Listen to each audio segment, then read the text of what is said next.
Okay, shalom everybody. How is everybody doing?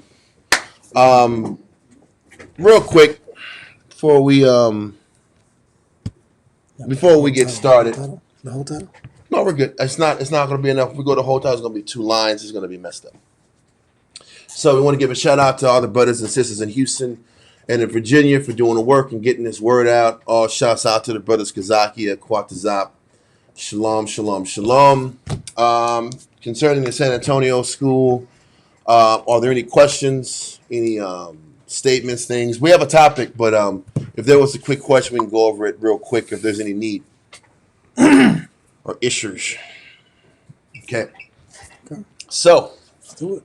today, we're going to be going over the title of the class is How to Counsel / Develop Brothers, Sisters, Wives, and Children.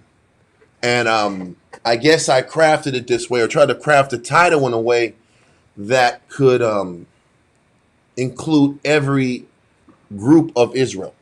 You know, and it's not just, this class isn't just for aspiring leaders or camp heads or people that are dealing with brothers on an everyday basis.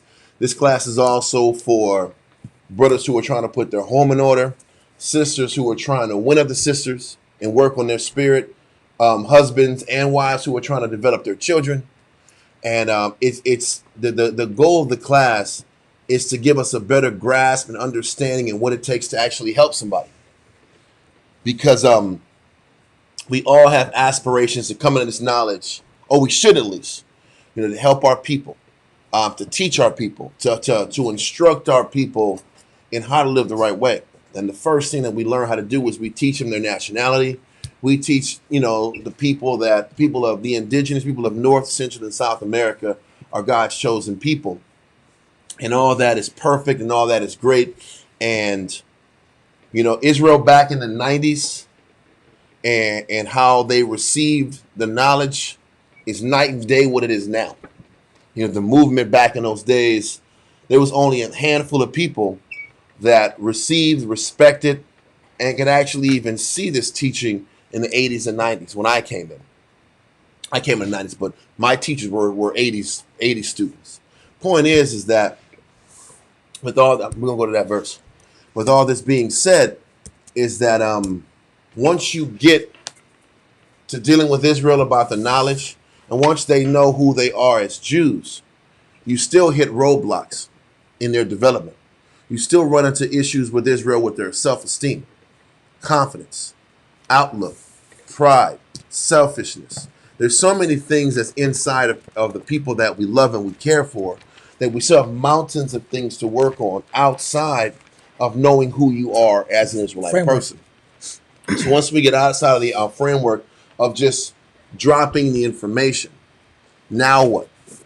What's the mindset that you have to take in when it comes to rehabilitation, fixing a person, actually seeing major character flaws in somebody and helping to rehabilitate, fix, work out these character flaws that you see in our people.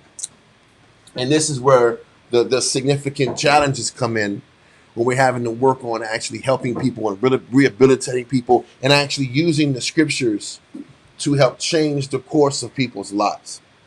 And we're going to start that process off today. And the first part of developing somebody, or even the first part of counseling somebody, is to come into this development with the right mindset. Come into the help with the right mindset. A lot of times we come in here, we have that S in our chest. We want to save the world, save the baby, save the children, save the little duckies over there. And the reality is, I don't think a lot of times we understand the scope of the challenges we're facing. That we're approaching. It's an approach. That's needed to actually help people. Mm-hmm. And today I just want to kind of briefly explain what we're dealing with when you really try to rehabilitate our nation. So the first verse we're going to go to is Jeremiah chapter 3 and verse 15. Jeremiah 3 and verse 15. Type this little. Yeah, we're going to need some help on this on this production really bad. But what we're going into is the how. How do we develop? How do we counsel? How do we actually help? Because because the crazy thing is, even back in the time of Israel, and we know who we were, we knew where we came from, we had our nationality, we still had tons of problems, tons of deficiencies, tons of sicknesses. That led to our downfall, falling as a nation. Exactly. We constantly had problems at home. We constantly had problems with rearing our children, putting a house in order, teaching our wives, passing down our spiritual traditions. Exactly. And actually working through our familial sicknesses, our family issues, our drug addiction, our outlook issues, our pride, our selfishness, everything that's in us that keeps us from getting closer to the Most High. These things have always been an issue with us. And when we become Israelites, it's no different. When you get the knowledge of who you are, it's no different. So what do you do now? So we're going to start off just with Jeremiah chapter 3 and 15 to give some clarity on what we're dealing with. Read that, sir. Jeremiah chapter 3 and verse 15. And I will give you pastors according to mine heart, which shall feed you with knowledge and understanding. First of all, we have to understand that the Most High sends us certain teachers that will feed you according to the Most High's understanding. The Most High sent people that our job as teachers is not just to supply information to you. It's to actually help give you strategies in order to work on what's inside of you. Okay? It's one thing to know who you are. It's one thing to say the salutes. It's one thing to wear fringes, which is phenomenal. Then what? How do I use these scriptures to actually change my life? How does this Bible become a living Bible? How does this Bible become a book that I can actually use to elevate my life? And in order to help get this word to elevate your life, you need teachers to help do this. You need teachers to help inspire you and help give you the motivation to face what's inside of you. So the Most High has given us teachers to help get us that transition from still thinking in a worldly mindset to actually learning how to live like an Israelite's supposed to live. Okay? I don't want to take too much time on that verse. I want to let that go and go to Ezekiel. I want to put that there. Ezekiel chapter 37. Ezekiel 37, verse 1 down to 24. Ezekiel chapter 37, verse 1 down to 24. Come on. Ezekiel chapter 37, verse 1 to 24. Ezekiel chapter 37, verse 1. This should give us a little more clarity in the scale of what we're dealing with. Okay? Because when we read in Jeremiah 3 and 15, it was talking about how Most High gave us teachers and pastors according to the Most High's heart. What were these pastors supposed to do? The first thing we have to understand is our job is to heal the sick. That is our job. Bringing Israel to the knowledge of who you are, or who he is, and who they are is one thing. It's the beginning of the process. Oh. But now we have to sit back here and start remedying sickness. Okay? So let's read it. This is why we always teach young men to study. We always push men to listen to counsel and follow and make the necessary changes to please the Heavenly Father, because they're going to need all the lessons that they can actually muster up so they can actually help deal with other people's sicknesses. So give me verse 1, sir. Ezekiel chapter 37, verse 1. The hand of the Lord was upon me, and carried me out in the spirit of the Lord, and set me down in the midst of the valley which was full of bones. So listen, Ezekiel was led by the Spirit of the Most High to this valley that was full of bones. Okay? When you think of bones, you think of what? Death, inactivity, a lack of life, a lack of sustenance. So the Most High is sending Ezekiel to a land of dry bones, a land of death. Read on. And caused me to pass by them round about. And behold, there are very many in the open valley. So there's a lot of bones in this open valley. Read on. And lo, they were very dry. And he said unto me, Son of man, can these bones live? And I answered, O Lord Yahweh, thou knowest. Verse 4. So the Most High asked Ezekiel, can these bones live? Can these dead, dry bones actually come to life? So Ezekiel didn't have an answer. He said, thou knowest, Father. Read on. Again he said unto me, prophesy unto these bones, and say unto them, O ye dry bones, hear the word of the Lord. So the Most High was instructing Ezekiel to teach these dry bones. So what we're starting to find out is that these dry bones are not physically dead. These dry bones aren't dead. They're living people, but their spirit is dry. Their spirit is dead. Their spirit is malnourished. And what he's explaining to us as a whole is this is what the movement is about.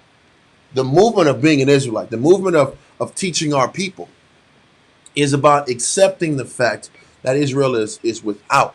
Israel is sick. Israel is deficient in many things. And in the process of us accepting that Israel is deficient in many things, our job is to rehabilitate and work on ourselves quickly enough so we can sit back here and give our focus to other dry bones or other Israelites who are lacking and sick. Okay? Or underdeveloped. Or underdeveloped. We're underdeveloped as a people, and that's why we can't unify. That's why we can't see the good in our lives. And that's why we can't get to the kingdom. Because of the underdevelopment. Exactly. And it's not like there's not a Bible here, there's not priest. It's not that there's not scriptures here. We know our nationality, we know our heritage, but we need desperately to find what's the correct approach to bring up the next generation of Israelites to be effective. Good. Now I want you to read verse 4 again, and somebody else needs to give me Wisdom of Solomon chapter 7, verse 22 through 25. Was that you, Quan, that brought those apocryphas? What? Who is this? Who is this cat that did this? Who's this? Anyway, I'm not going to go into it. Uriel. I was going to say, yeah, I'm glad you said Uriel versus some other thing I was going to say. Right. But yeah, I want you to read verse 4 in Ezekiel. Ezekiel 37 and verse 4.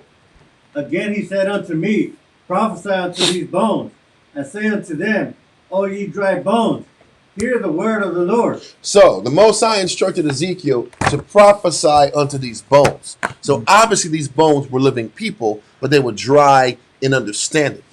So we're going to hold this. We go to Wisdom of Solomon chapter 7 and verse 22 down to 25. So guys, this question, if I'm dry in understanding, that would mean that I'm uninstructed. Or uninstructed or malnutrition.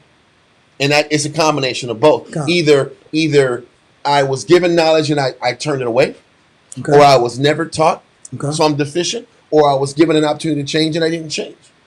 It's whatever it is, whatever the information that I'm supposed to hear, I haven't received it yet. And because I haven't received the information, I'm deficient, I'm sick, I'm lacking. Okay? Now give me Ezekiel 37, please, sir. I'm sorry, Wisdom of Solomon 7, yes. Wisdom of Solomon 7, verse 22 down. You might as well keep that because we're going to be going back to that verse. Read that, sir. Wisdom of Solomon 7 and 22. For wisdom, which is the worker of all things, taught me. For in her is an understanding spirit. Wisdom is referred to as a she. And it said wisdom is an understanding spirit. So if I want understanding, I need to sit back here and follow wisdom. Read on. Holy. One only. One only meaning focus. Read on. Manyfold. Manifold means I can use wisdom in different scenarios and circumstances and it will work out for me. Read on. Subtle. Subtle. Read on. Lively. Clear. Undefiled. Pure. Wisdom is pure. Read on. Plain. Not complex, not overly deep. Read on. Not subject to hurt. So if you want to get to the point where you can start rebuilding your life and you can start avoiding the hurt and the pain, it's by embracing wisdom. Read on. Loving the things that is good. Now this is dealing with outlook. The more you apply wisdom, the more you apply the understanding, your outlook becomes whole. Read on. Quick. Which cannot be letted. Cannot be stopped. Read on. Ready to do good. So when you're operating in the spirit of wisdom, all these things happen for you. Read on. Kind to man. Steadfast. Sure. Confident. Read on. Free from care. Having all power. Overseeing all things. And going through all understanding. Pure. and most subtle spirits. So it's explaining all the virtues and the benefits of following wisdom. Read on. For wisdom is more moving than any motion. Mm-hmm. She passeth and goeth through all things by reason of her pureness. Okay. So now we're going to find out how this verse ties into Ezekiel. Okay. Because the Most High told Ezekiel to prophesy to these dry bones. Read on.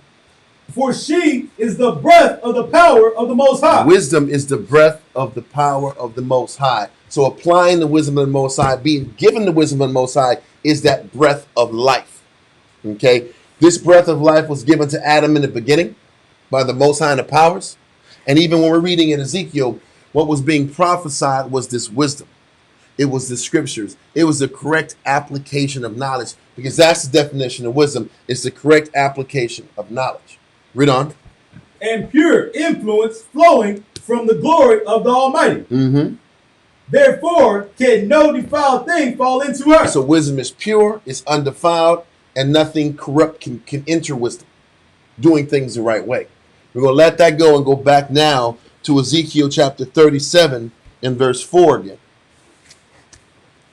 Again he said unto me, prophesy unto these bones, and say unto them. Read it. What's the verse? Ezekiel 37 and 4, right? Con. Okay, read that. Again he said unto me, prophesy unto these bones, and say unto them, O ye dry bones, hear the word of the Lord. Okay, so once again, the Most High is explaining the dryness and the death that's amongst Israel. That's the first thing we have to understand. When we're dealing with Israel, we're dealing with nothing but sickness. And I don't think we emphasize this enough. We sit back here and we come into the mentality of teaching people, sealing people, telling them they're Jews, and go about your life. What you're embarking on when you tell somebody they're a Jew, when you tell somebody they're an Israelite, when you start sitting back here and teaching your own children, you're opening the door to healing and developing and restoring a sick nation of people.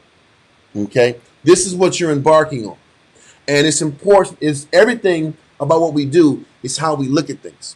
And the scripture says, "To the pure, all things are pure, but to the defiled and unbelieving, nothing is pure." So, going into the developing of Israel is all about how you look at the process. If I understand that off jump, we're dealing with sick people, I'm less apt to take people's sickness to heart. I'm less apt to take their sickness personally. And that is so important when you're dealing with our nation. I can't lose my pureness of outlook. Wisdom talks about the pureness of wisdom and how it's undefiled and it's one only. And it can't be leaded. It can't be hurted. If I'm applying wisdom the right way, my outlook is pure. But if my outlook is going to be pure, I got to go into a situation with the right lens, with the right focus.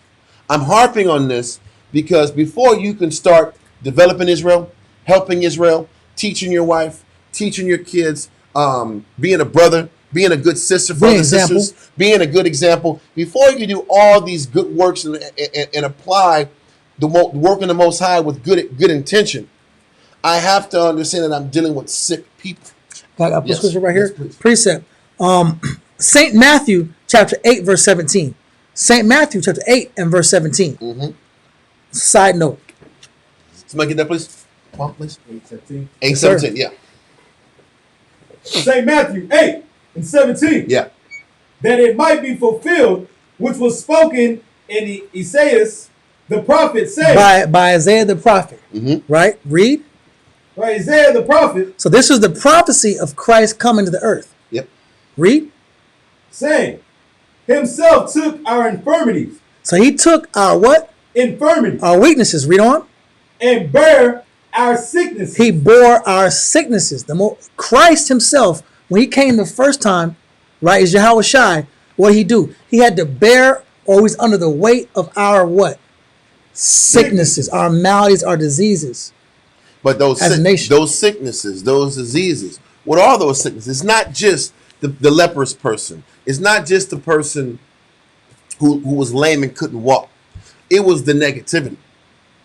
It was the impurities inside of us. It was the pride. It was the selfishness. It was the hatred. It was the spiritual sicknesses. the spiritual sicknesses that actually have an effect on what young people, and what I didn't know when I first started teaching is how difficult it is to absorb dealing with sick people. You know, it takes a special people to work around a bunch of sick people, because sick people are going to always try to drag you down based upon their condition. It's just listen, if you ask a person who's a nurse, they tell you the same thing. One of the most imperative things of being a nurse is to keep an upbeat mindset. Yeah. Keeping an upbeat mindset, keeping positive, because there's so much death and despair all around. And my mother, being a nurse, growing up with that, she worked for 30-something years as a nurse. It's always about, you're trying to maintain a positive outlook and see the best in the people around you, and also be able to serve them and get the medicine that they need. But they have their ups and downs where they're bearing their own sickness. They're bearing themselves. Yep. I got a disease going to take years to fix. Yep. Or it may be terminal. Or the family is reacting to this person's sickness the wrong way. And I had to sit here and steer the family how to deal with this person's sickness. Dealing with bad news. Yeah. Dealing with negativity. Dealing with a constant downer vibe. And I say that because what do you think it is when you're sitting back here and dealing with Israel's sicknesses? Yeah. It's very deflating. We have a cartoon idea of healing people. Yeah. To be honest with you, we have a cartoon idea. Oh, I came here. I gave Sunshine you and roses. I touched your spirit. I put my hands on you, and now you're healed. I gave you good advice. I helped you. You had a problem, I helped you. But what people don't understand is in the process of developing, you're dealing with real dirty, nasty sicknesses. Have you ever seen a dog get hit by a car? And the screech and the sound you hear from the animal when it's limping and it's crawling and it's trying to get to the side of the road and save itself and protect itself. The first thing you want to do is what? You want to go console it, help it, whatever you can. Maybe pick it up, put it in your car, do whatever you got to do. But when you get close to that dog, what's that dog going to do? He's going to bite your butt, or he's going to attempt to, or he's going to snap at you. Why? But this is the thing. When you're dealing with sicknesses of Israel, you're dealing with people in a fight or flight survival mentality. Yeah. That's what sickness is. God. That's what the acceptance of sickness is. Fight or flight, anger. I'm going to protect myself. I'm not going to let you in. Because it comes from the world. Sick. And the world teaches you to protect yourself. The world exploits weakness. The world exploits negative or vulnerabilities in you. Yeah. The world exploits vulnerabilities. Now, what we're trying to do is sit back here. It's almost like we come in to try to help people like those white kids with those white button-up shirts going to the hood, those Mormons. And they're knocking on the door. Hey, how you doing? I'm Mormon. I'm trying to help out the black guys today. I'm on a mission from God. I have a bicycle. And these guys are getting mollywopped, beat up, you know what I mean? Yeah.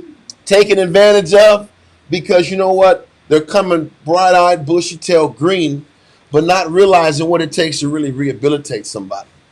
And this is what we're kind of going into. And even in Ezekiel 37, you're dealing with this valley of dry bones. You're dealing with this group of people that are spiritually dead, spiritually detached, hurt. They're on alert. Anybody that gets close to them, they're not trying to let them in. There's a very high level of distrust. This is what you're embarking on when you say that you want to help people. This is what we have to accept coming into these doors when we say we want to teach our people. We want to teach Israel. We want to teach our brothers and bring our brothers and sisters back to their nation. It's not as simple as, you know what, I told you you're a Jew, peace and love, goodbye. A lot of younger Israelites think that's what it takes, but that's not what it takes to actually rehabilitate. So, verse 5, sir, in Ezekiel. Ezekiel chapter 37, and verse 5. Thus saith the Lord power unto these bones, behold, I will cause breath to enter into you, and ye shall live. So the Most High said, I'm going to cause breath to enter into you, and ye shall live. What was that breath we just talked about in Wisdom of Solomon, chapter 7 and 24 and 25? The breath is wisdom. The Most High said he's going to bring this wisdom to our people and bring these spiritually dead people back to life. But how is he going to do that? We read it in Jeremiah 3 and 15, right? What did Jeremiah 3 and 15 say? He brought prophets according to his own heart, and pastors according to his own heart that's going to teach his people. Because he's not sitting back here and just waking people up with the knowledge. These people are getting taught. These people are getting developed. And this is what the Most High is saying. He's using his teachers to wake up the nation. But waking up the nation and teaching the nation is not just about teaching them that they're Jews. It's not just about teaching them that they're Hebrews. Mm-hmm. It's not just about tribe banging and proving the 9.5 tribes and overhyping up Judah. Because that's all you see online. You either got the overhyping of Judah, or the other faction is proving the 9.5 tribes exist.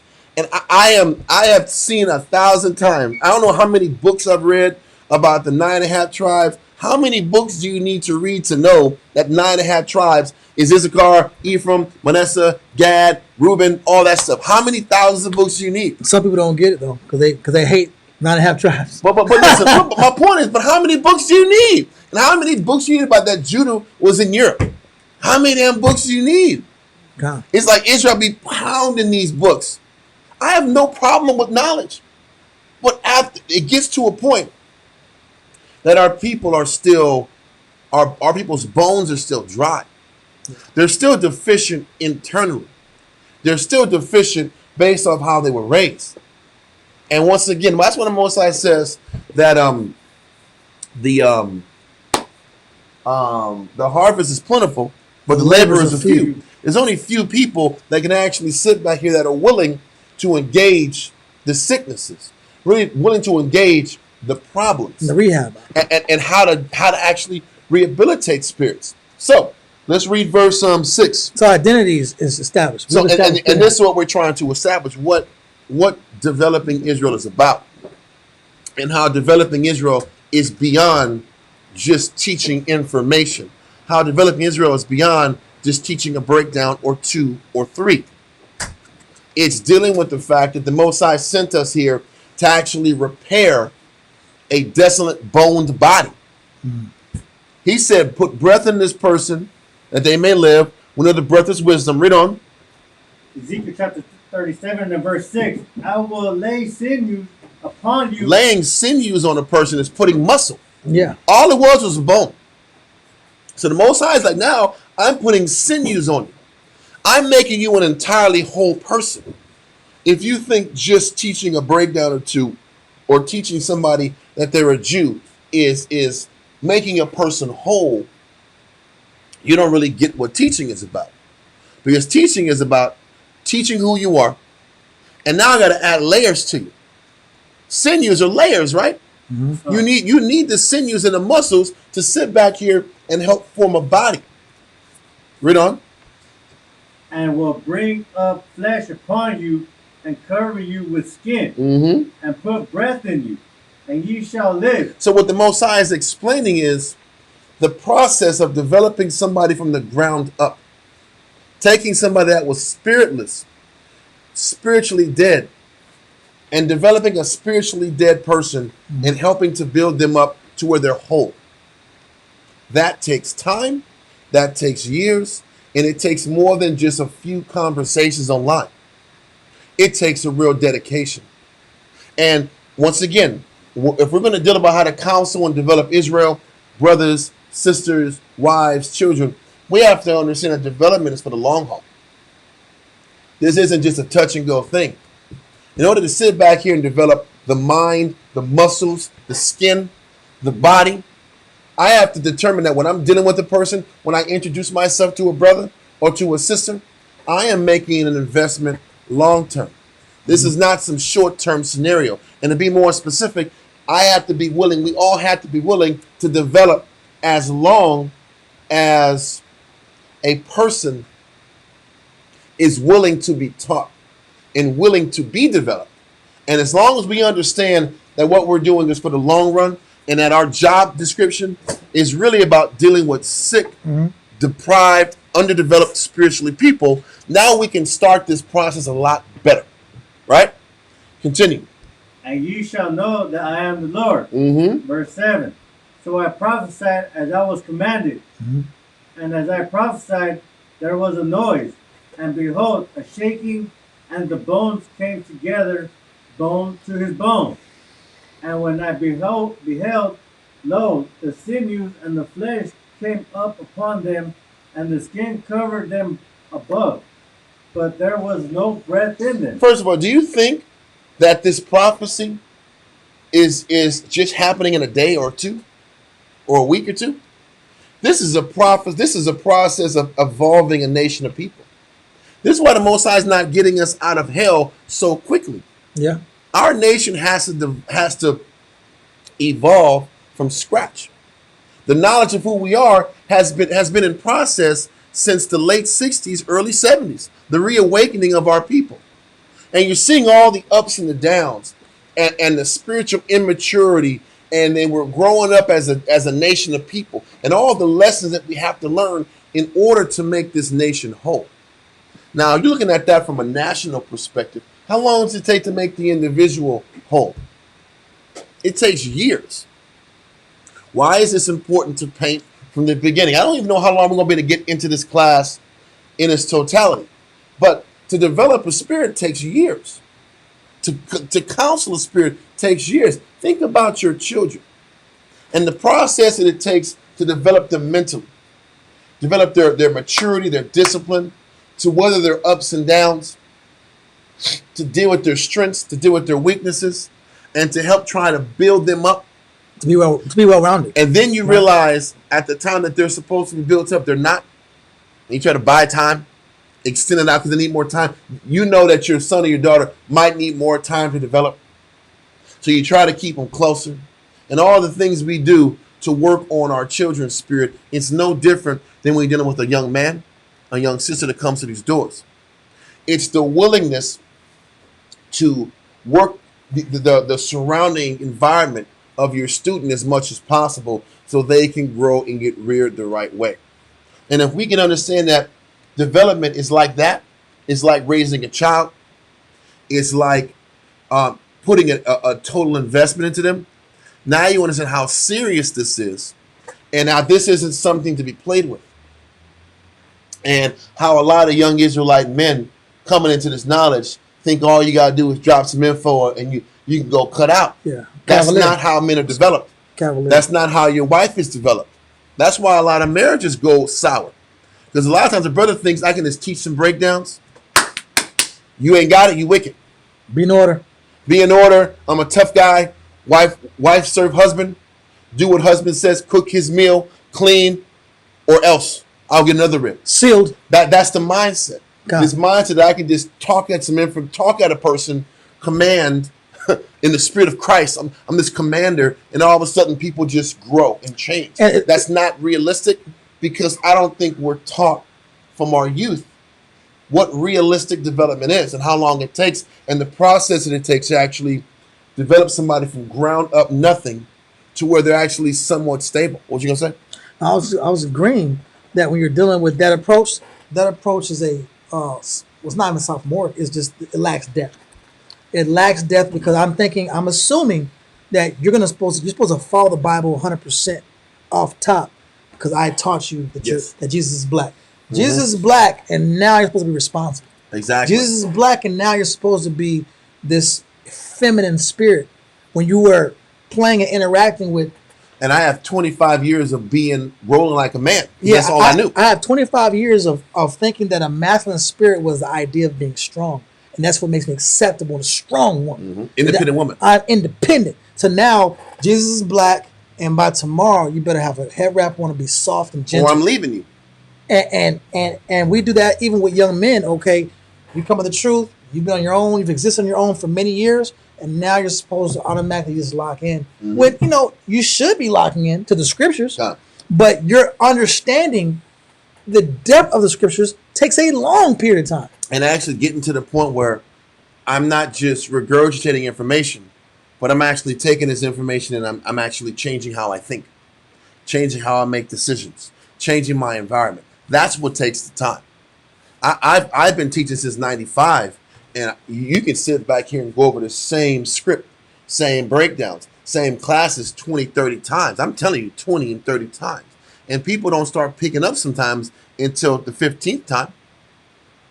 and you're sitting back here not understanding, but you realize it's really out of your control. It's not an education issue. It's an issue of I need experiences where I can see myself and how this class really applied to me.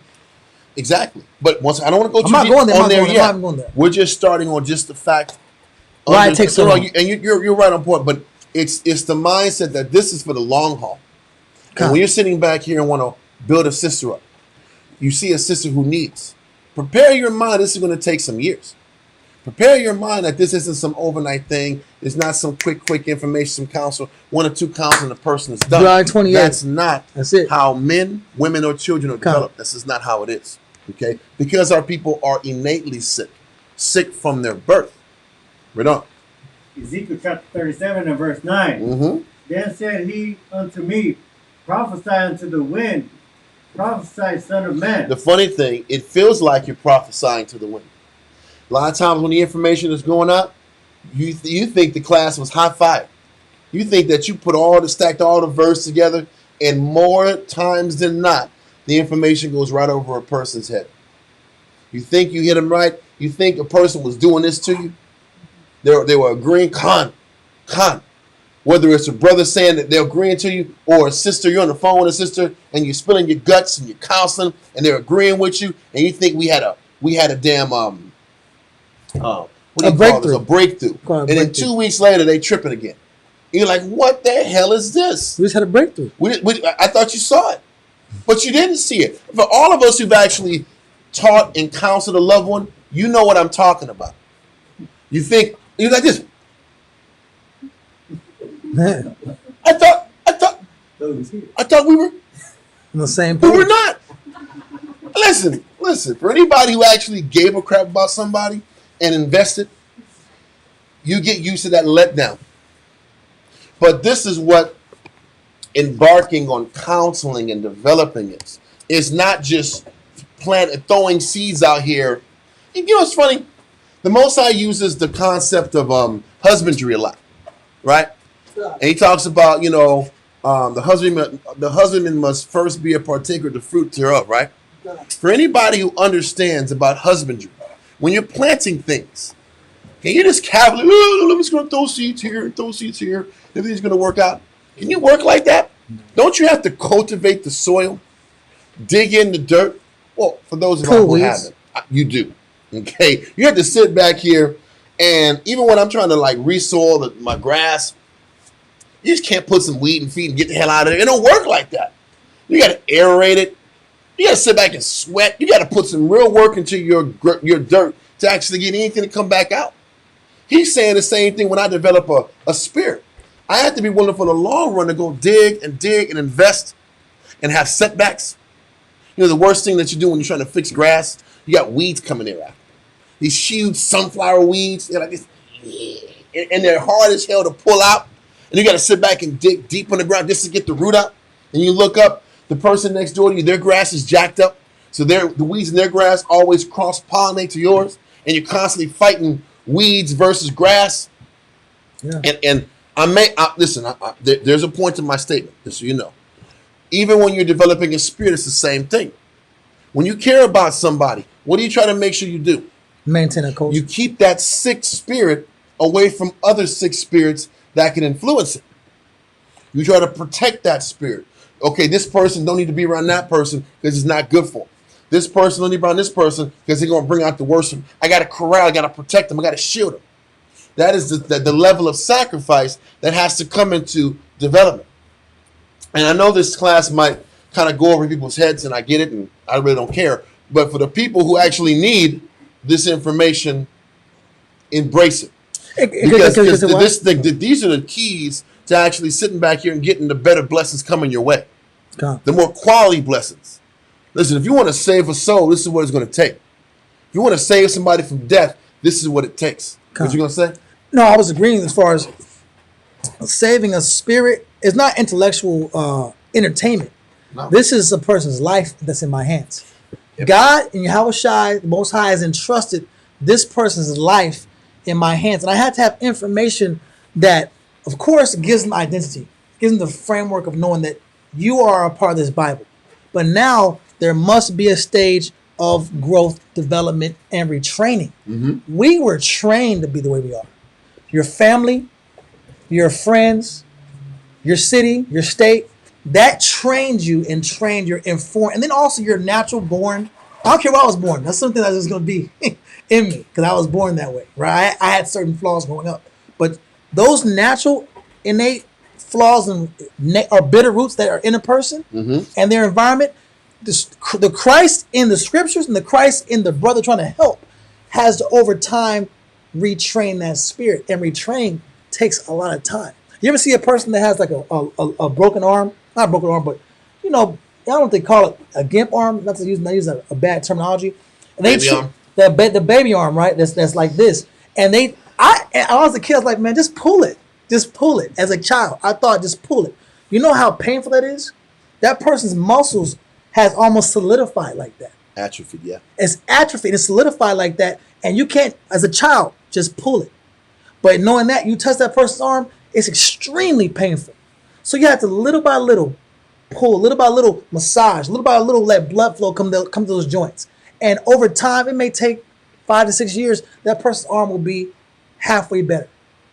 It's a slow process, and that's why the compassion you have to have a lot of compassion to slowly heal a spirit. And this process that the Most High is explaining in dealing with the dry bones is a long process. It's not just that's going to put some breath in these people's hands, it's their bodies. It's not like get that. Some sinews, and now all of a sudden you're on top again.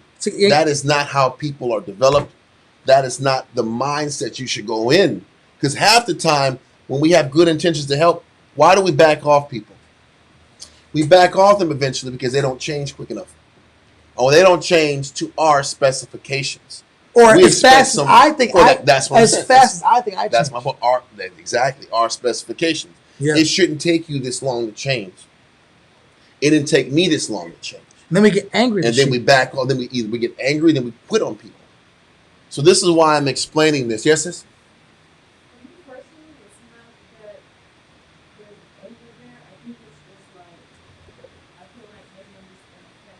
Mm-hmm. You know what I mean? And you're right, there is an expectation that you always spirit of God to the scriptures and you have whatever you're doing. Mm-hmm. But why you caught up is like if you're doing something and there's a frustration. Mm-hmm. You know, and so for me that's kind of like what time is this for? Exit stage left. You're funny. I'm going to exit stage left. Yeah. Yeah. People say it's because they couldn't hear it. Oh, yeah. They couldn't hear it. Mm-hmm.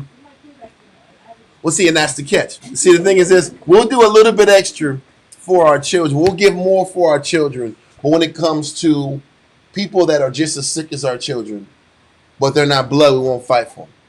And this is the whole process. Like I was explaining earlier, that when you're making a decision to come in this work, you're saying, I have chosen a life of helping the sick.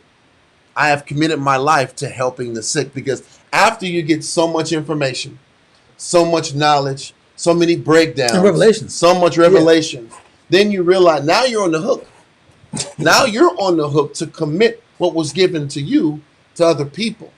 But before you embark on this process, you must know that this road to rehabilitation is long, it's arduous, it's difficult, it's exhausting, and it's really going to test how much love you have for your people. And the process of developing your people shows you is a barometer or a measuring stick to show you how much love you really have for your people. And just like the Most High said, how can you love the Most High if you hate your brother? How can you love the Most High if you put limits on how much you give for your sister right next to you, or your brother right next to you, or your wife right next to you? We like to sit back here and put limits on what we give, but we expect the Most High to give back to us. Or we say we love the Most High. And this is where we're misguided and we're disconnected.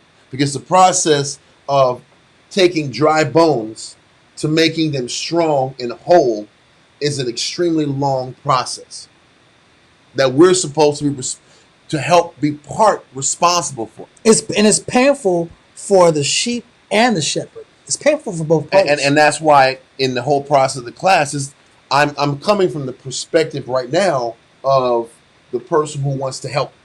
Come. If I see an obvious problem, then what am I prepared to do, and how long am I going to be committed to doing what I got to do to help you?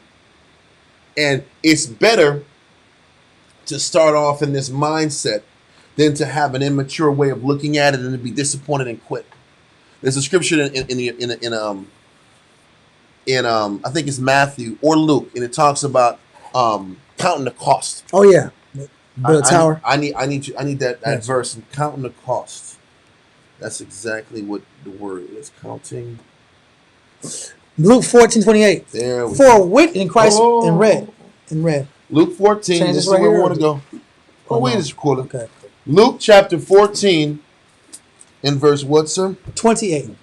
20. Luke 14 20. and 20. matter of fact, go to 25 down. All right. Luke chapter 14 verse 25 down. Read that, sir. Luke 14:25. And there went great multitudes with him. And he turned and said unto them, If any man come to me and hate not his father and his mother and wife and children and brethren and sisters, yea, and his own life also, he cannot be my disciple. So all Christ is saying is, he's not saying hate your mom and dad and your children and everybody around you. What he's saying is, you can't be a disciple or a student of discipline if you're going to put all these other things in front of you learning the lessons you need to learn so that you can eventually commit to other people. Because what were the disciples? They had to be students before they could become what? Apostles and teachers. So what he's saying is, you can't let anything get in the way of you learning all the necessary lessons it's going to take to help rededicate to the people around you. All the tools. All the tools. And you can't let anything get in the way of you pushing and learning these tools. So if I'm a surgeon and I'm operating on someone, I got to have the scalpel. I got to have the scissors. I got to have all the elements necessary. And you had to have gone through your training early so that you'll be prepared to deal with what's in front of you or is about to come to you. Continue on, Kwame.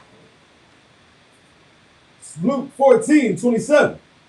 And whosoever doeth not bear his cross and come after me cannot be my disciple. What he's saying is, whoever is it amongst us who can't deal with their particular battles, who can't handle their particular battles, and still learn the lessons you're supposed to learn to recommit to others, can't be that student. Okay, read on.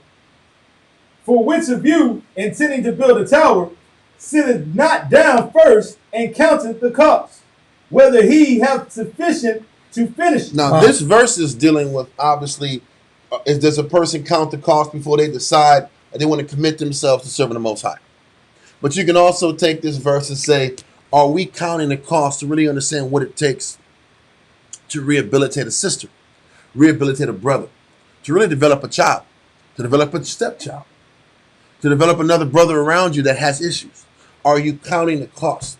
Because if you're counting the cost, you could deal for the long run a lot better. If you understand that coming to serve the Most High is about rehabilitating people, then you can accept the process a lot easier if you count the cost up front. Okay? Read on. Because a lot of people don't understand that people have good intentions, but they think I can just teach and go home. People think they can just drop some information and through osmosis you're going to get it. And if you don't get it, it's just you're bad. But that's not how development works. Development is about teaching, being an ensample, giving a person what they need when they need it. And that requires a level of service that many people aren't prepared to commit themselves to.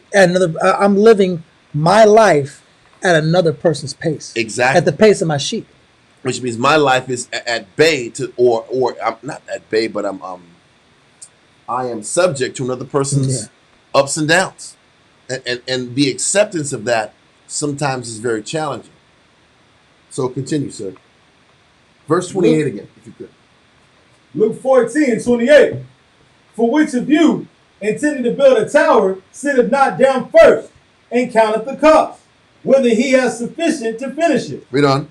Least haply, after he have laid the foundation, it is not able to finish it.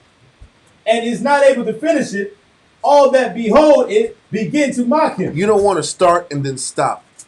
You don't want to start trying to help somebody and then you don't have anything to finish it because your outlook has changed. You're angry. You gave up on it. Read on. Saying, this man began to build and was not able to finish. Mm-hmm. Or what king, going to make war against another king, sitteth not down first, and consulteth whether he is able with 10,000 to meet him that cometh against him with 20,000? Or else, while the other is yet a great way off, he sendeth a passage and desireth conditions of peace. Do I have the correct strategy for this situation? Exactly. A lot of people have good hearts, good intentions, but they're not prepared properly to deal with this responsibility. Yes, sis. Little louder. What's up? I'm sorry, this is an awesome topic, so I just have a lot of questions. We're good. If you can just get it loud, because we're going to have to get like a double mic. Yeah, we got got a mic here. We got to like have one of them hanging mics over there somewhere. Yeah. It's going to have to be. There's no other place to put the mics.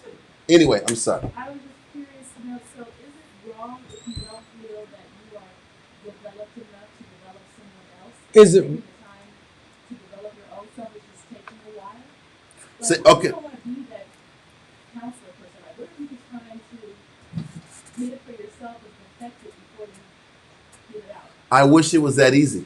See, everybody listen, I want to get all the information and then disperse it to the people. Listen, like this. Wisdom for you. Wisdom for you. Wisdom for you. Wisdom for everyone. I wish. The end. I would. You know what the best way to look at it is? Teach people what you've learned. Because we still have a responsibility to give what we have learned already. Now, if a scenario is above my pay grade, then I have to own up to that.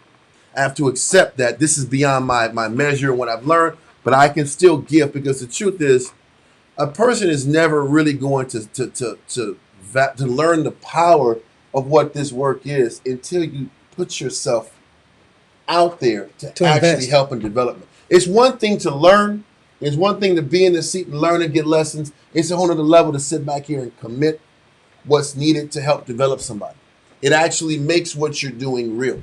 Because a lot of times when you're sitting behind a class, you're just learning books. You got book information, you got book smarts, but then have to sit back and apply it to get somebody else to see it. Now you have to, do you really believe this or not? Yeah, I did. And you're actually put in scenarios where you're forced to actually believe all these verses that you've been reading for 2, 3, and 4, and 5 years. But the crazy thing is once you're put in that position where you actually have to live it, it's more real to you. And then you see the power of it. Now you see why people do it for so long as they do. But when you stay behind the seats and you just sit back and take notes, you'll never see why. You never see the power of the word. You never see how that breath or that wisdom is the breath of life and how the word really does benefit the people. build people up and develop people. There is a power in that. And that's what we're supposed to continue to get high off of. That's our fix. We sit back here and find happiness and pleasure in giving and seeing this word develop somebody else and strengthen somebody else and make their life better. Can we learn to transition our motivation from learning and getting knowledge and getting smart from this word to finding gratification and seeing others benefit from my example, from my experience, from my dedication to you? That's the transition that we all have to learn to start tapping into if we want to see this word actually come to life and be that living word. See, like the word, the living Bible. What the hell does that mean? The living Bible. The Bible comes to life when you actually live it and you teach others how. And it starts from the basic things you've learned. And can I convey it? But before you start conveying, the only thing you have to be prepared for is how to look at the people.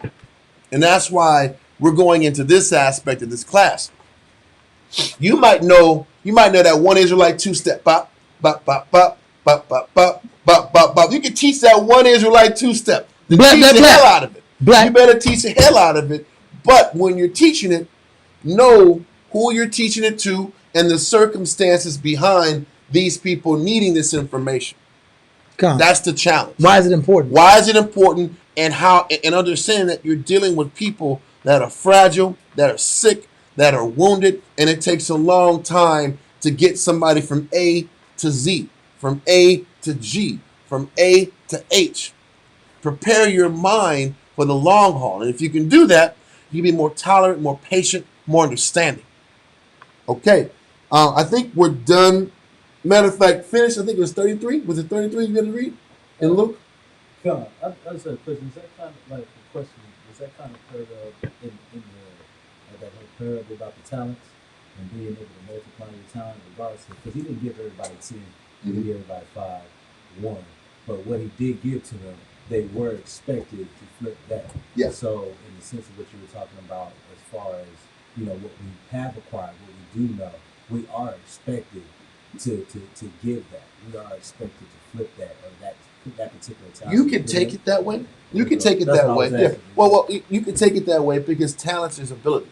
Okay. And I'm still responsible and I'm on the hook to share what I know.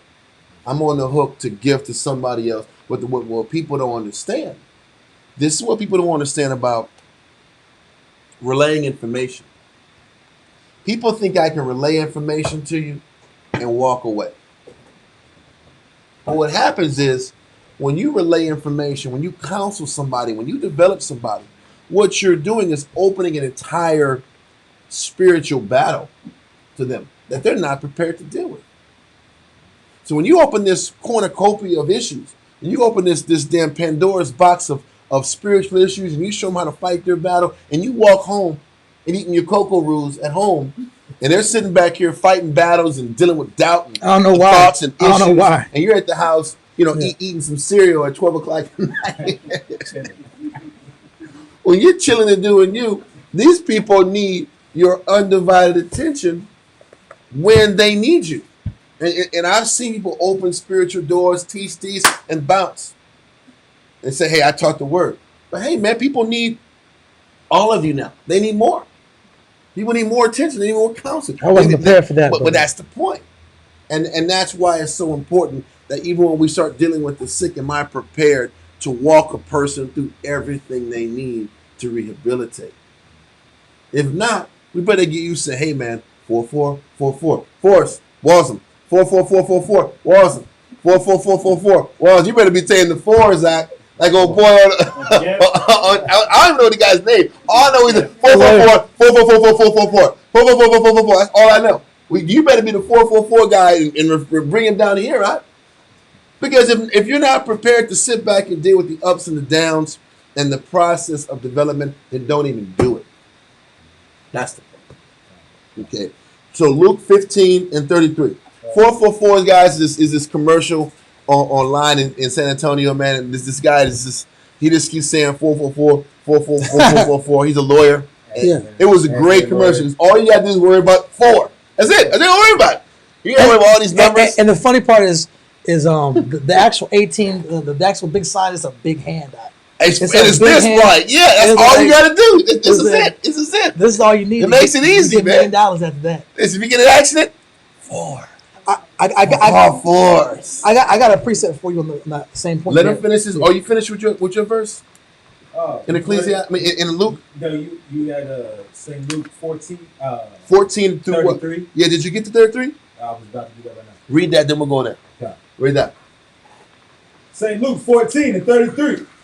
So likewise, whosoever he be of you that forsaketh not all that he hath, he cannot be my disciple. Because when it really boils down to it, how can you sit back here and be at the service of the people around you that are sick if you're not willing to put your life on the back burner? How can you be at the service of people who need you if you're still trying to do you? That's the catch. And this is what the Most High is trying to show you. If you really want to help somebody, you have to be present to rehabilitate the whole time. This is why the idea of psychology in Esau's world is flawed. All I'm gonna do is give you some drugs and meet you once a week, maybe for an hour. You're getting this plush leather couch, and that's it. You talk about whatever, and you go home. That's not enough. When you're rehabilitating somebody, they need to be around you, accessible to you. When they're ready to talk to you, you have to be ready to be talked to. That's what being at the service of man is. Is if I really want to see these bones come to life, if I really want to see the people around me grow, then am I going to be present with them when they need me, how they need me? And that's where a lot of people are still selfish and immature with how they look at life. They think they can just drop some information and do them and think they're maximizing their responsibilities. And once again, everybody isn't meant to commit their whole life to this. And I accept that. But this class is for those who actually want to develop wives, brothers, sisters, people in the camp, children. This is a class about commitment. This is a class about counseling and development, but it's also about commitment. And if these are the things you want to do, then you got to be prepared to give your life up. If not, there's nothing wrong with informational classes. There's nothing wrong with the use of Facebook and Twitter and Instagram to teach. There's nothing wrong with that. But that approach is very standoffish, and you're not going to get the development. Those people that learn that way are not going to get the development they need to maximize their experience in Christ. They're going to have to do a whole lot of learning on their own, a whole lot of falling on their own, a whole lot of failure on their own. And who's to know if all those failures are going to result in them getting to the kingdom? Because just because I know I'm an Israelite does not mean I'm getting in. If that was the case, then all you got to do is, that's no different than church. Accept Christ your Lord and Savior, and you're in. You go. Then all I got to do is say, my name is Zawar. I'm from the tribe of Reuben. I'm in the kingdom. That can't be it. Shalom, Yahweh, Bahasham, Yahweh Shai Barakatah, and I have a Hebrew name. So all you need is Hebrew name and the Shabbat, and that's it. Anyway, people in Israelite land might not like me for that, but we're going to keep going in class. Read that in Ecclesiastes 4:1. Ecclesiasticus in the Apocrypha, chapter 4, verse 1. Can you read that down yet? Just read it. I'll read it. It says, my son, defraud not the poor his living, and make not the needy eyes to wait long. So defraud means I'm cheating someone. The poor is talking about a person that lacks something, not financially, but if I'm the more studied counselor, teacher, example, figure, then I'm the person that has to feed the poor in a sense. Because they're spiritually needy. The person lacking. Mm-hmm. Poor his living. We just read about these bones, these dry bones have to be brought to life. Yep. Right? So if I have the necessary elements to bring this spirit that's dry bones to life, I'm responsible for not cheating this person out of their Christ experience. Mm-hmm. All right? I'm required to give this person the correct Christ-like experience. Read on, it says, and to make not the needy eyes. Needy eyes is, I'm lacking something.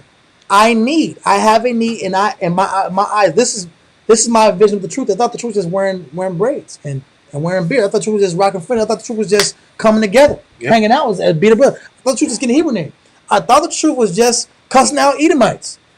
People really think that. There's different people come into the knowledge different ways off of YouTube. I came off of watching a TV show and they were flipping out on I don't gonna go into it, but on a TV show, and that was my first impression of being Israelite.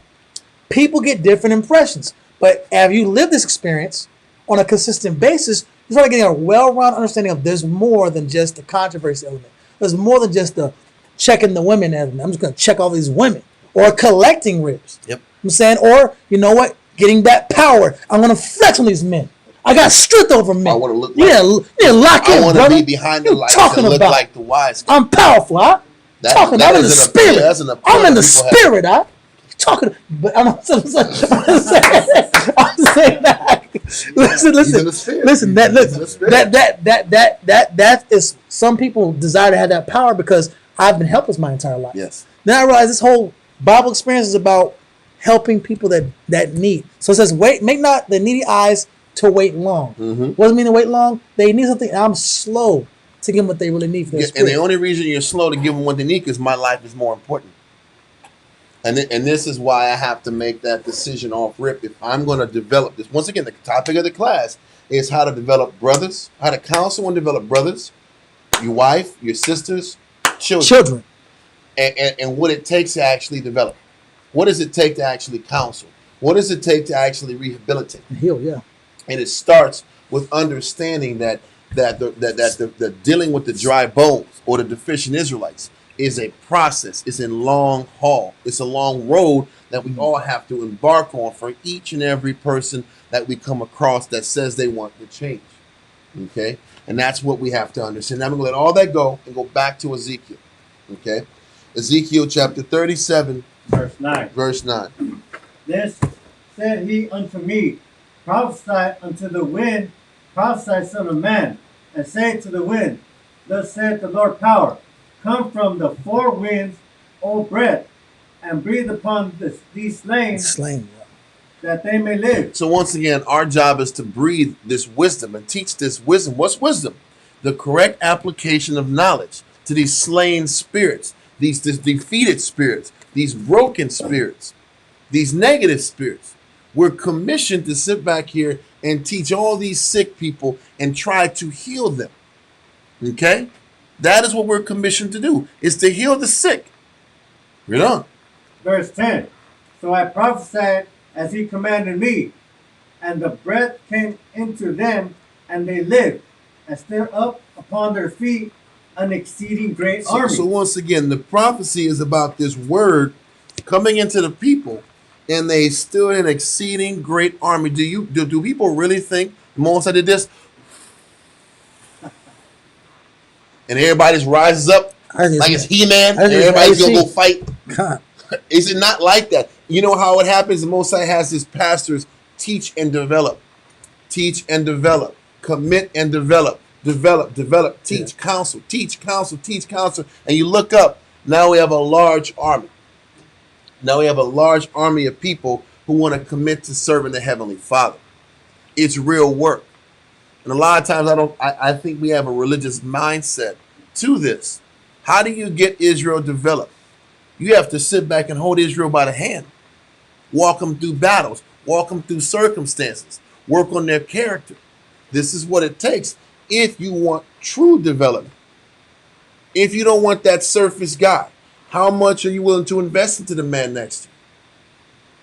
The point is this. This is how you get an exceedingly great army. Continue. Verse 11. Then he said unto me, Son of man, these bones are the whole house of Israel. Behold, they say, our bones are dried, and our hope is lost.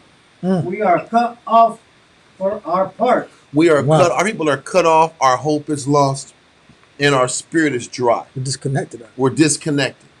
So in the process of our spirit being dry, our bones being dry, we've developed bad habits, survival techniques, survival approaches just to get by. Coping mechanisms. So in the process of us trying to teach and develop, what are we having to clean up? And also fake theories out. We have these crazy We have theories. these delusions and imaginations. So this is what we're dealing with. We're dealing with fixing imaginations, changing mindsets, changing how people have thought just to survive, to learning how to trust the Heavenly Father. Do you think people come to this knowledge even when you learn who you are? Do you learn from the knowledge? Do you learn how to trust the Most High? Do you learn faith from reading breakdowns? Do you learn faith from knowing what tribe you're from? Do you learn faith just because you know you're Issachar now, or you're Judah, or you're Benjamin? You learn faith from people walking you through faith, being a living, breathing example of faith. That's how you learn faith. How does a man cleave to the Most High? It's through having faith. How do you learn faith? You need people around you that can show you that. Somebody has to be a sacrifice so others can grow. Somebody's life has to get pushed in the back burner so others can live life. And this is how men and women and children are rehabilitated. If you look at your child and you have an older child, how much time, how much things have you lost? I remember when my son taking him to games and tournaments, I was going tournament crazy. And I would have class on Friday, get home at 1, get up at 6 in the morning to take this guy to a tournament. I'm there till 5 o'clock at night, burnt out. Come back home, come back up the next day. The process, just in the name of development, so that his or her character can be stronger, confidence can be picked up. We can see that, or some of us can. That's what it takes to develop a kid. But we can't see that. That's the same dedication it takes to develop brothers. To sit back here and win a sister. This is the same level of dedication it takes. Are you willing to put your life in the back burner so others can have, so others can grow? Because if we want to be a part of this movement, if we want to be a part of bringing Israel back to life, this is what it's going to take. Read on. Verse 12. Therefore prophesy and say unto them, Thus saith the Lord power, Behold, O my people, I will open your graves and cause you to come up out of your graves. He said Israel was dead and buried, man. The thought of Israel was dead and buried. And for the last 30 years, this has been about, 30, 40 years. Damn. This has been about reestablish. The years have kind of like blown by. It's been like 30 years, 20, and then you have 1970. That's 50 years. This whole process of rehabilitating Israel has been a lifelong process, and this is what it takes to get Israel out of the graves and get them back on their feet. At least now, the idea in the name of Israel is somewhat of a household name. I mean, people's lives had to be ransomed for that. How many people had to sit back and lose their life for this word to still be here? When I mean lose their life, I'm not talking about die. I'm talking about forfeit their goals and their dreams and their aspirations. Had to go by the wayside. So what? So people can sit back and have this knowledge still. Some had to live in vans, had to live in Had to live in this very difficult struggle town scenarios. yeah. So that this word can even be here. And I'm not saying I'm telling y'all we're going to be in that kind of struggle level. But there has got to be some kind of dedication if we want to continue to develop people. Read on. And bring you into the land of Israel. Mm-hmm. Verse 13. And ye shall know that I am the Lord, when I have opened your graves, O my people, and brought you up out of your graves. So our job is to help get these people the knowledge and develop them, but they're going to know the Most High pulled them out. The Most High pulled us out by using his what? His pastors according to his own heart. Read on. Verse 14. And shall put my spirit in you, and ye shall live, and I shall place you in your own land. Then shall ye know that I, the Lord, have spoken it and performed it, saith the Lord. So the Most High is showing you this is all a prophecy about us being put back in our land eventually. Mm-hmm. But it takes the sacrifice of brothers and sisters to get that accomplished. And if we want to be a part of the solution, we want to develop Israel, just know the whole point of this chapter is to remind Israel to get yourself prepared for the long haul, because this doesn't happen quickly. Developing people doesn't happen overnight. Process. Read on. Okay. Ezekiel chapter 37 and verse 15. The word of the Lord came again unto me, saying. I don't want to go any further because I think I've gotten the point, and I don't want to just go through an Ezekiel 37 breakdown. Okay, let that go and go to Matthew chapter 9, verse 10 through 13. Matthew 9, verse 10 through 13.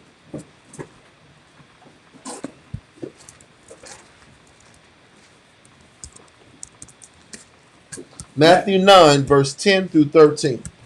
Matthew 9, verse 10. And it came to pass, as Christ sat at meat in the house, behold, many publicans and sinners came and sat down with him. So Christ was spending time with publicans and sinners. Christ was occupying more time with the needy and the ones who had deficiencies than with the Pharisees and the Sadducees and the elite of the nation. Read on. And his disciples. And when the Pharisees saw it, they said unto his disciples, Why eateth your master with publicans and sinners? But when Yahushua heard that, he said unto them, They that be whole need not a physician, but they that are sick. But go ye and learn what that meaneth. I will have mercy and not sacrifice. For I am not come to call the righteous, but sinners to repentance. if this was Christ's purpose and intention, then where should our purpose, intention, and focus be? We have to look for the sick, the ones who need, the ones whose back is against the wall, the ones who are quote unquote damaged should be the ones that we're dedicating our minds to. But once again, making a decision to live our life, to work on the people that are sick and deficient is a very challenging process. It's a labor of love, huh? It's a labor of love because once again, the people that are sick for a reason. The people that haven't figured it out for a reason. They're not There's changing something overnight. missing. Okay. There's something missing spiritually, outlook-wise, mindset-wise that requires the more attention. But once again, this is about reevaluating and understanding what our job and our calling is. What are we really called to do? We're called to get this knowledge so we can sit back here and help the underdeveloped, to help the sick, to help the broken. Yeah. And it's not easy to fix a broken spirit. As we go into class later on, you're going to realize that when you're dealing with a broken spirit, you're going to deal with a lot of people lashing out against you, blaming you for everybody. A broken spirit is somebody, one, who hasn't learned accountability. So a person who hasn't learned accountability and you try to show them accountability, what's the first thing they're going to do to you? They're going to lash out on you as to why it's cold outside. Why their life stinks is your fault.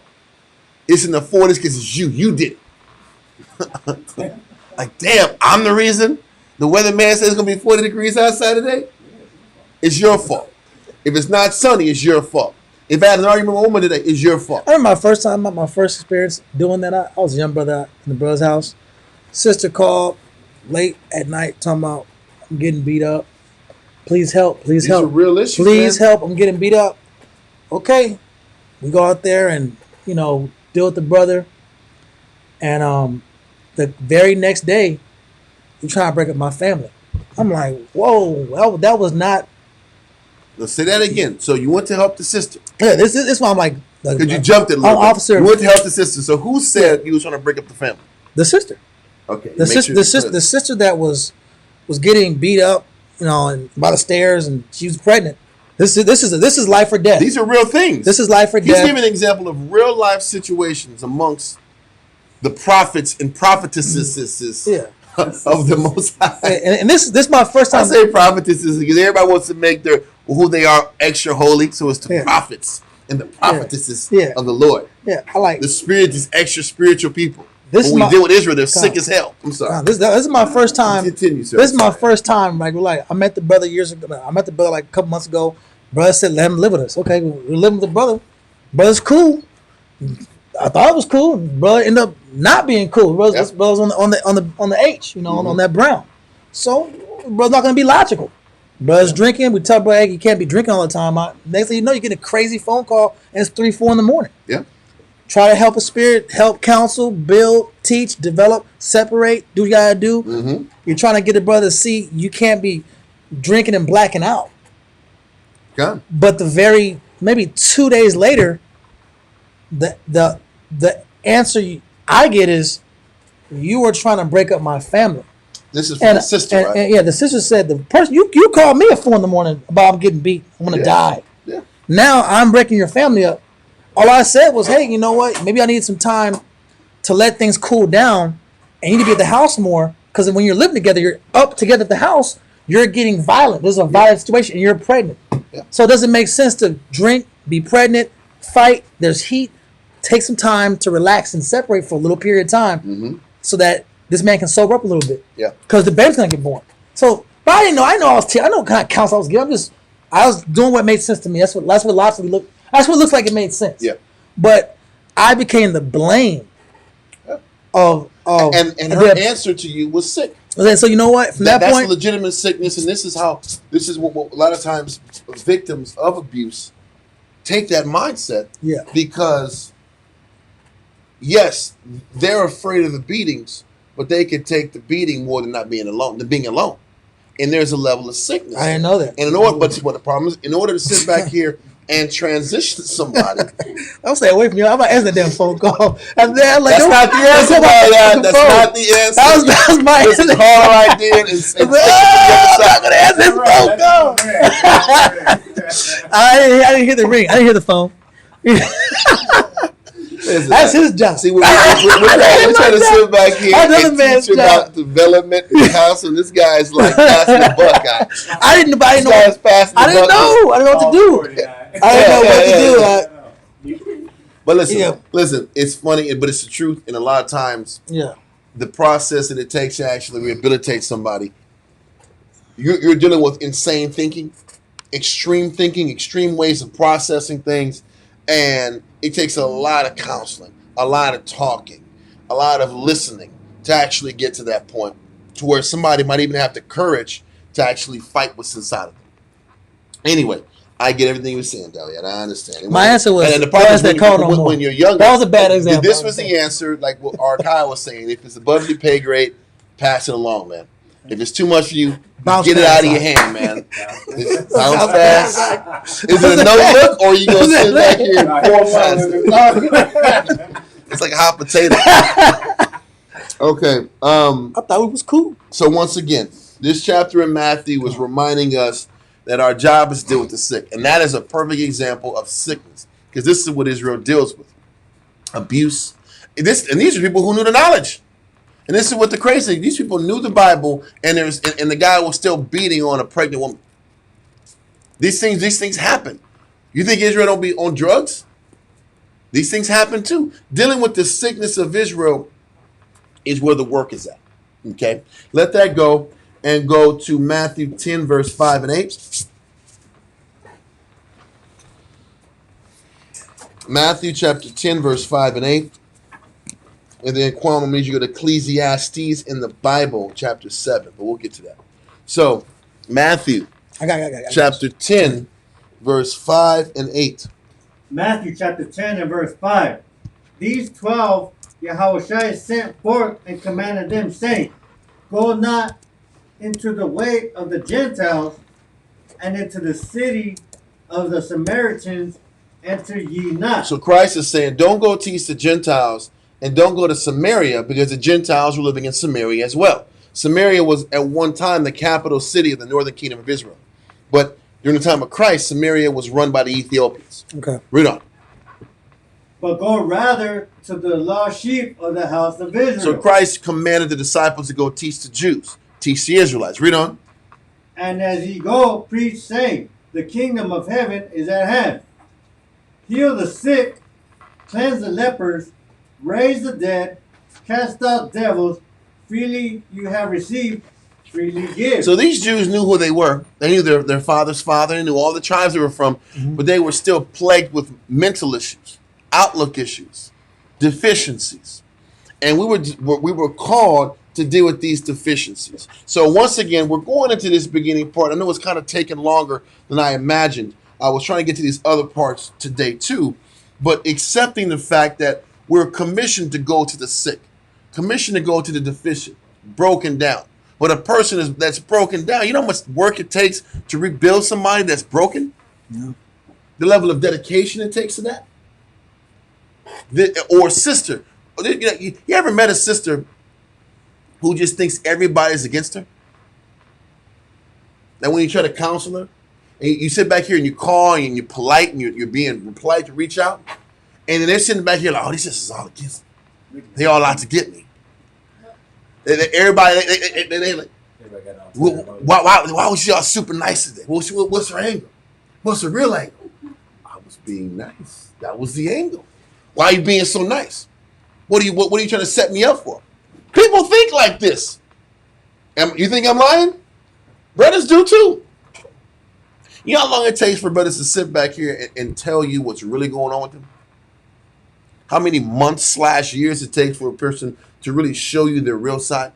Same thing with sisters. And the work it takes to get a person to even tell you the truth about themselves so you can help them. This is what you should prepare yourself to. Because this is the thing. You ever like been to a class and the sister thinks, oh, they're out to, this person don't like, they give me an ugly look. Like, what? What does that even mean? I have never seen a sister in a class like this. This frown and mean mugging everybody. I'm like, I didn't see the mean mugging face you saw. I didn't see it, but another person thinks it, and there's nobody gonna tell you different. But I got to sit back here and keep saying, no, sisters don't hate you. Sisters don't have a problem with you. They're not all against you. You know how long it takes for that to actually stick? I'm using that to deal with sisters because we deal with sisters sewing meetings. We deal with sisters gather ups. And we're still dealing with insecurities and doubts and fears and the expectation that the people around them are out to get them. We deal with that all the time. Just like we deal with brothers who work amongst us, but they still don't trust us all the way. Those are deep-rooted issues that take years to get purged out. Continue. Did you finish that? I'm on verse 9. Okay, keep going. Matthew chapter 10 and verse 9. Provide neither gold nor silver, nor brass in your purses, nor script. No, I only needed was 8. I'm sorry. Huh. So we were supposed to sit back, heal the sick, cleanse the leper, and freely receive, freely give. What you got? Ecclesiastes in the Bible. Ecclesiastes 7, verse 4 and 2. Ecclesiastes 7, verse 4. Yep. The heart of the wise is in the house of mourning, but the heart of fools is in the house of mirth. He's telling you, if we're about rehabilitating and development, are you comfortable being in the house of mourning? Are you comfortable being in the house of the people who are down, broken, defeated, sad? Always being needed. Always being needed, always hurting. And once again, you have to have a thick skin and a tough mind to deal with the person that's damaged, and to find happiness and comfort in always being in that house of mourning, and always having the willingness to pick somebody up, strengthen, rebuild, always being in the middle of sad stories, broken down stories, hearing stories of broken homes, And rape, abuse, God, try to re-inspire all day. and Fight then to be inspired. re-inspire and give people hope. He says that's what we're supposed to be accustomed to committing ourselves to. The truly sick. Okay, you done with that? Give me verse 2. Ecclesiastes 7 and 2. Mm-hmm. It is better to go to the house of mourning than to go to the house of feasting. Exactly.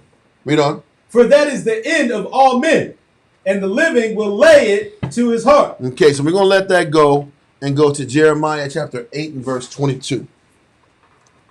Jeremiah 8 and 22.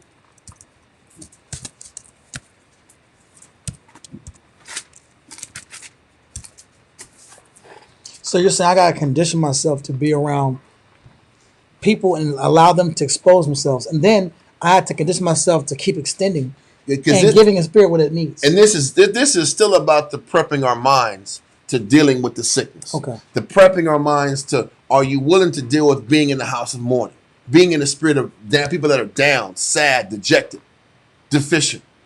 Because this is what Christ's life was. Warped, dysfunctional, distorted. Because listen, when you're dealing with Israel, you're dealing with chaotic people, man. Because you're interpreting everything unnaturally. Because crazy thing, people come into Israel and they expect harmony and consistency and clear mind, Perfection. and that's not what dealing with Israel is. Dealing with Israel is dealing with a bunch of chaos and deficient people. And you're like, man, have you ever gone and dealt with 2 or 3 people at one day? And you're like, man, I'm done. Mentally, I'm done. I've been dealing with enough craziness for one day. I counseled this brother, or I counseled this sister and this sister. I'm done. My mind's gone. I'm exhausted. Because when you sit back here and you're listening to the sickness and the depth of deficiency, it can be very demoralizing. When I first started counseling, I had to fight to make sure I didn't let what I heard bring me down for the next day. Or listening to counsel, make sure it didn't wear me down and make me look at things in a doom and gloom mindset. Because that happens a lot. You sit back here and deal with a sister about her marriage, and all of a sudden, you're down about your marriage. Where the hell did this come from? Or you're sitting back here trying to strengthen the brother and keep him positive, and whatever damn sadness is on him, now it jumped on you. I'm just trying to show you the beginning stages of what it takes to embrace actually helping people. Okay, and to understand how hard it's going to be. And it's not some easy thing, nor should it be taken lightly. Okay. Jeremiah 8:22. Jeremiah chapter 8 and verse 22. Is there no balm in Gilead? Is there no physician there? Come. Why then is not the health of the daughter of my people recovered? He says the help of the people haven't recovered because Israel's sickness isn't physical. There's no topical aid you can put on Israel's sickness to heal them. So what they're saying is there's no balm or no antibiotics that you can put on the sickness of the Jews. No, because Israel's sickness is internal. Israel's issue is mental. So the process of fixing mental health is a long process. Okay, you have something on that or no? No, I just saw. I look up what is balm. It says a tree which yields a fragrant resinous substance. It's just a healing thing, yeah. Especially one used in medicine. It's just a I medicinal just want to see what it was talking about. God. Let that go and go to Ezekiel 33 and 31. Ezekiel 33 and 31. And also I want Kwame give me Isaiah 30 verse 8 through 12. So Ezekiel 33 and 31, and then Isaiah 30 verse 8 through 12. Ezekiel 33 and 31. So what we're going through is there's no quick solutions to people's problems. There's no quick solutions. I gotta accept We're that. dealing with real mental health issues. We're dealing with trauma. We're dealing with people that are scarred from their youth. And you're going to have most people that have dealt with trauma and issues are guarded, protected, and they're not trying to let you in easily. So with that being the case, prepare your mind to take whatever it takes to win them, to get in their head, to Extreme patience. to be patient enough so that when they're ready, you can give them what they need. Okay? So I want these two more verses on this part of the topic. Then we'll go to the second part. Keep going. It was Ezekiel. Ezekiel. Ezekiel 33 and 31. Now, also, this part is dealing with, now that we know that Israel's sick, Israel has issues, now you're willing to give them the knowledge, right? Now you want to teach them, now you want to help them, now you want to develop them. Now, what happens now? Read on. Ezekiel 33 and 31. And they come unto thee as the people cometh, Okay. and they sit before thee as my people. So now you'll get a person that comes in class and they're listening, Consistent. they're nodding, they're saying con. They're not showing the deficiencies on the outward level. They're just agreeing with you, like Israel does. Read on. And they hear thy words, but they will not do them. And now the battle starts. I'm not convinced. You'll start counseling somebody. Yeah. You'll give them good information, and they'll agree with you, and they still won't do it. They'll still do what they want to do after you showed them and you took the time and you were patient and you were loving and you were merciful, and they still blow you off. Read on. For with their mouth they shew much love. And so what happens is they'll tell you con, they'll agree with you, and then they'll still go live their life and do what? But their heart goeth after their covetousness. And this is the challenge. After I sit back here and I win you, I talk to you, I get to know you, I understand that developing you is going to take a long time, and you start to teach, and then people resist. People still go after what they want to go after. They still pursue their dreams. They still want to pursue their life, their negative, their pride. And this is when the battle starts. This is when that war starts between the teacher and the student, the example and the person who needs to follow. Okay? Is that all that verse? That's all that verse. That's all they. Now give me Isaiah 30, verse 8 through 12. Isaiah 30, verse 8 through 12. Isaiah chapter 30 verse 8. Now go, write it before them in the table, and note it in the book, that it may be for the time to come forever and ever. So what Isaiah is saying, write this down so it's not forgotten. Okay. Write this point down so it's not forgotten. Read on. Verse 9.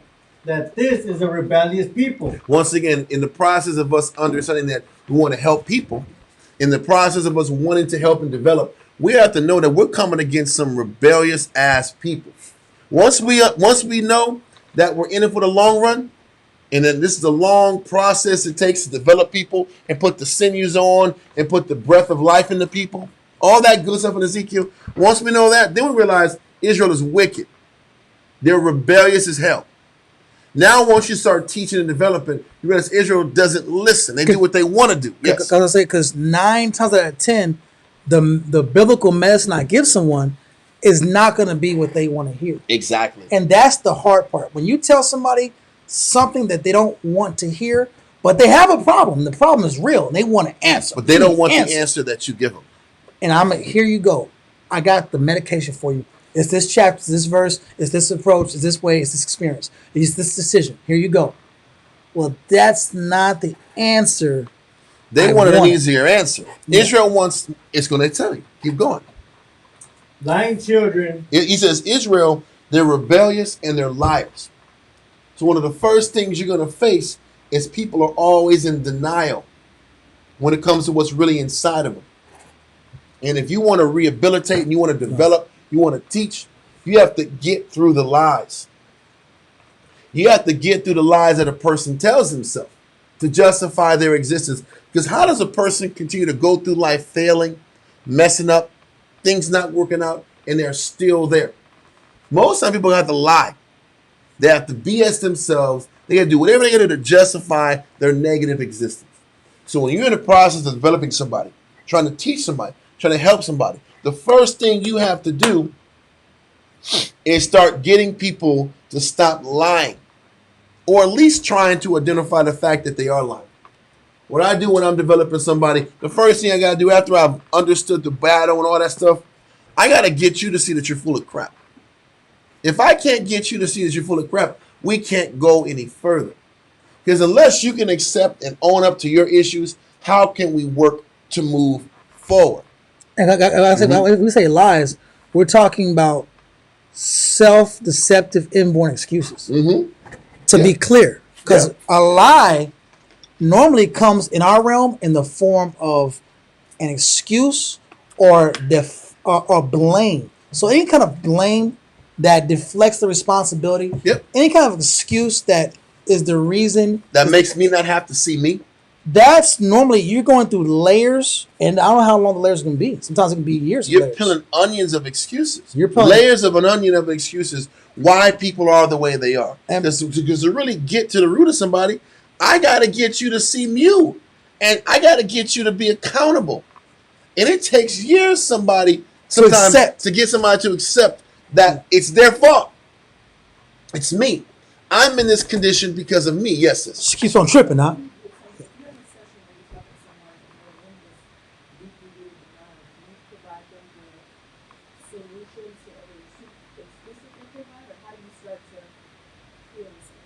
Well, in the next part of the class, it kind of goes into a combination of like the next verse of correction and winning them. A lot of times when Israel is trying to, I guess, develop somebody, Israel wants to choose the side that's most comfortable to them. Some people by nature are confrontational, in your face. I'm gonna check you. I'm gonna keep it real, son. Either you're like that, or you're the nice guy. And you want to be the nice person. You want to be liked. I really, really, really want you to see. I really care about you. I really, really care about you. But the reality is you have to have a combination of both in order to get somebody to see that you mean well, but you can't BS people. You can't BS people and be respected. But then you can't be so cold and cruel so that now you're unapproachable. I can't enable you, and I can't do you a disservice by not. And I can't be all business either. I can't be all business, but I can't sit back here and not tell you that you got to change. And that's the challenge, and that's the balance. In the process of me getting you to see that you're full of crap, it's very delicate because you have to trust me enough so that when I tell you you're full of crap, you can accept it. Because a lot of times we're going in circles for years. I can tell the person the truth every day.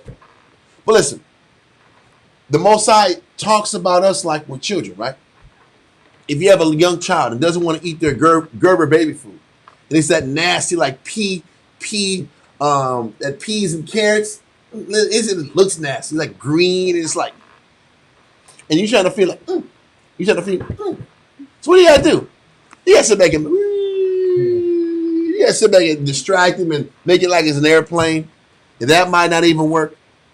Then you got to sit back here and put whatever they got to put and mix it with something so they don't taste the nastiness. That's the process that it takes to get Israel to see themselves. No. And then it's trial and error. It's trial and error, but then that's why it shows how much love you got. How many different ways are you going to use to get a person to see the same thing? And that's why a lot of times a person might get mad that a person's not listening, but you're not being creative in your approach. Because you can sit back here and just go one way at somebody and it's not going to stick. And I got to make adjustments. I got to sit back here, maybe deliver this message in a different scenery. Maybe I have to sit back here and I have to win you more. Maybe I have to spend more time with you before I start telling you full of crap. Which takes mental exhaustion. Exactly. The amount of energy that it takes to actually rehabilitate somebody. This is why I say, are you in it for the long run or no? Or are we going to do halfway crooks like Don't do that. Don't do that. I love it. But Mob deep every day. The point is this. I know. But the point is this. The Most High is trying to determine how serious you are to helping the people around you. How deep is my love? It's no different than you're in a marriage. Listen, if you think delivering a message to your wife is easy, or you can just tell her one thing and that's it, you don't know what marriage is. Marriage is all about finding ways to make something a teaching moment until it sticks. I have to keep working, keep making adjustments. Sometimes I got to outwork the person. Sometimes I got to sit back here and change in my arena to get them to even change themselves. There's so many different ways that you have to exhaust to get somebody to see themselves. You realize that you're going through a lot of changes because you love somebody. But love is based upon how many different ways you're going to go to get somebody to see something that only benefits them. And this is what development is. It's love, it's dedication, it's sacrifice. And how hard are you willing to work to get your son, get a sister, get a brother, get your wife, get your husband to see something. Yep. Go for it. 1 Corinthians 3:10. 1 Corinthians 3:10. Wise master.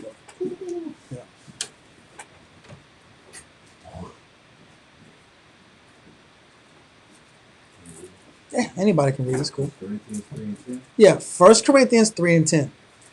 1 Corinthians 3:10. According to the grace of the Most High, which is given unto me. So according to the grace, meaning grace is a period of time the Most High hasn't stung and destroyed a person. The Most High has been working with this man.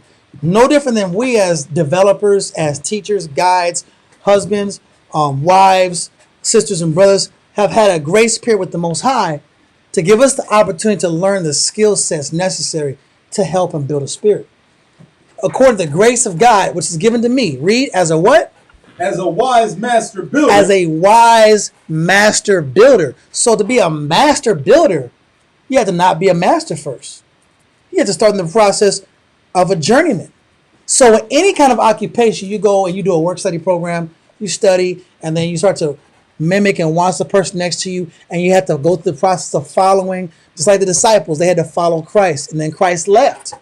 And now they had to carry the burden, quote unquote, or the responsibility of the nation and healing, teaching, building, and passing on this information and building churches and sustaining people. And this is why it's so important that you should start early. For whatever things you've learned in Christ, whatever lessons you've learned in Christ, start giving that now. Because you need as many experiences as possible to help you continue to push forward. I need as many lessons and lessons about how did I win this person? How did I get this message to this person? How did I get this message and convey it to this person? You need as many lessons as you can, as early as you can. And when we say lessons, we're talking about experiences where you see what was the effect. What was the effect? When I cussed this person, I used to be the major cusser. I used to love that. I used to love cussing brothers out. I was young and tripping. I was just young and tripping. Right? So angry. Yeah, I thought if I cussed hard out, the brother would be so angry that he would think about the counsel the whole time. He's like, I'm so angry, I'm gonna think about this counsel all night. Oh. But you know what I did? Tune out.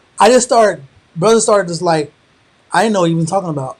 I just heard the word bitch, heard the word damn, or F this or F that, and the brother just disconnected and missed 5 to 10 scriptures. So you know I had to learn? I had to learn, okay, let me listen, then make a conversation, then next day go back to that same conversation we had and water and nurture that conversation again. And then down the line, the conversation wasn't forgotten, rewater that conversation we just had and remind that brother we talked about this 3 weeks ago, and then I gotta might get more intense, might be more relaxed, might make it into a joke. Sometimes some brothers react when you make it into a joke. Some brothers react when you take it to a conversation. Some brothers react when you just make it a class. It's gonna have to be a class with this guy, because anything I tell you off just straight conversation you don't get. So it has to be a Bible class for you to get it, because you're just straight scholastic on me. So those are straight lessons I had to learn when it came to every man was a case by case basis. And then a lot of times in the process of learning, you're gonna make mistakes. Yeah. Like he was saying, sometimes you might have been too harsh. Sometimes you might be too nice. Sometimes you might have missed. You didn't pick up on certain messages that you should have picked up on. Sometimes you weren't present when a person needed you. The process that it takes to really be a master builder and to really learn how to develop people, it just takes a lot of work. And I know this type of class can kind of like wear on even for people listening on YouTube. This is not some lightweight class, because what we're talking about are the nuts and bolts of how to sit back here and rehabilitate and develop people. And pull them. And that might be new to this might be new to certain people in class or listening to us, but this is what we do our best to do, is to try to teach people how to sit back here and develop, how to create and try to help people through their issues as much as possible. And there's nothing better for me.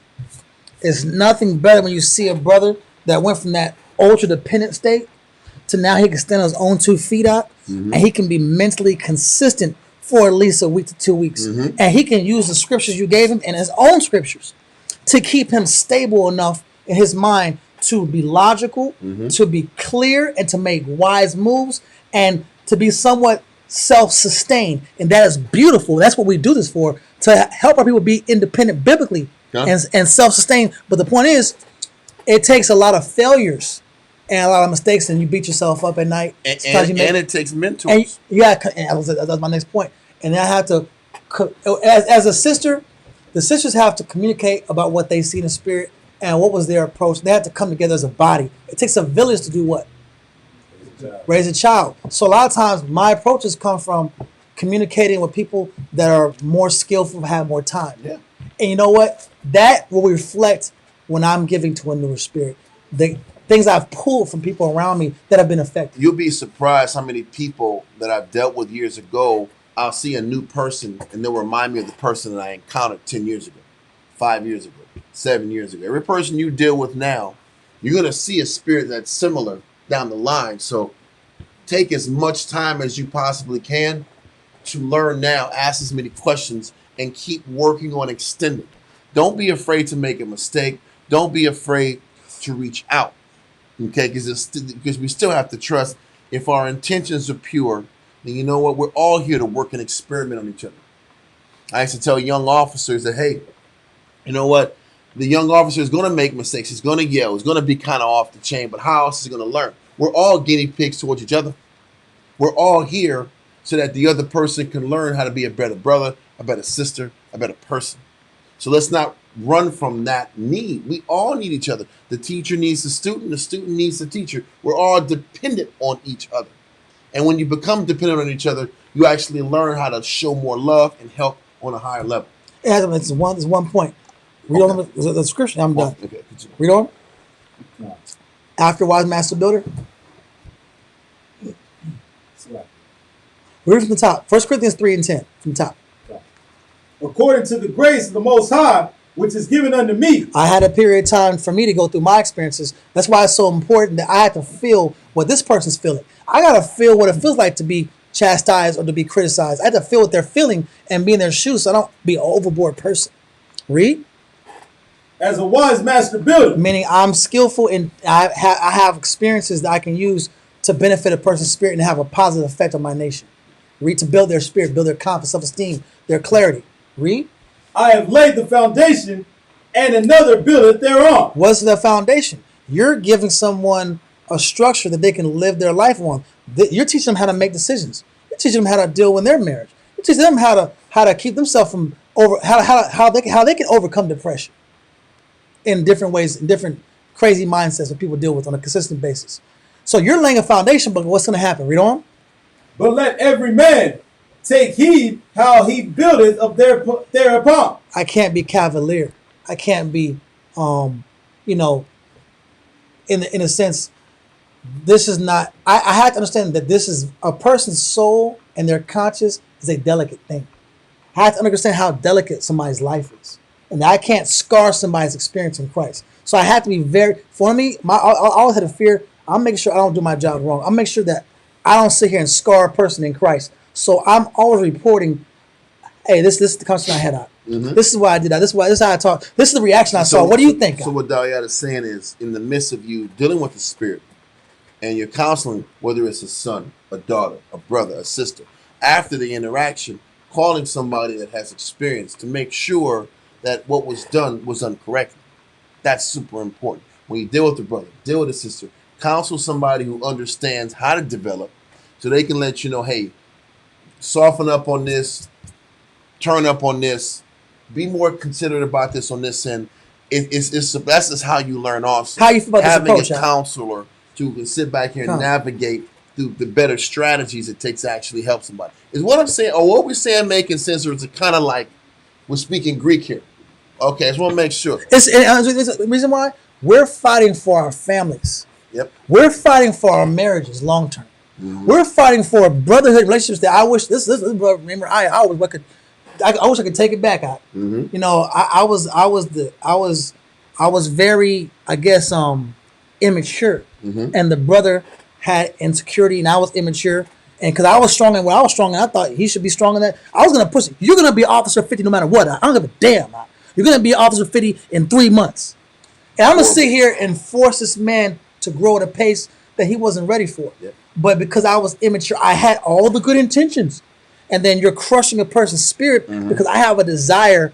That I have an overboard desire for you to grow that you're not ready for. And this is why it's so important that you have to have a counselor who can walk you through these things.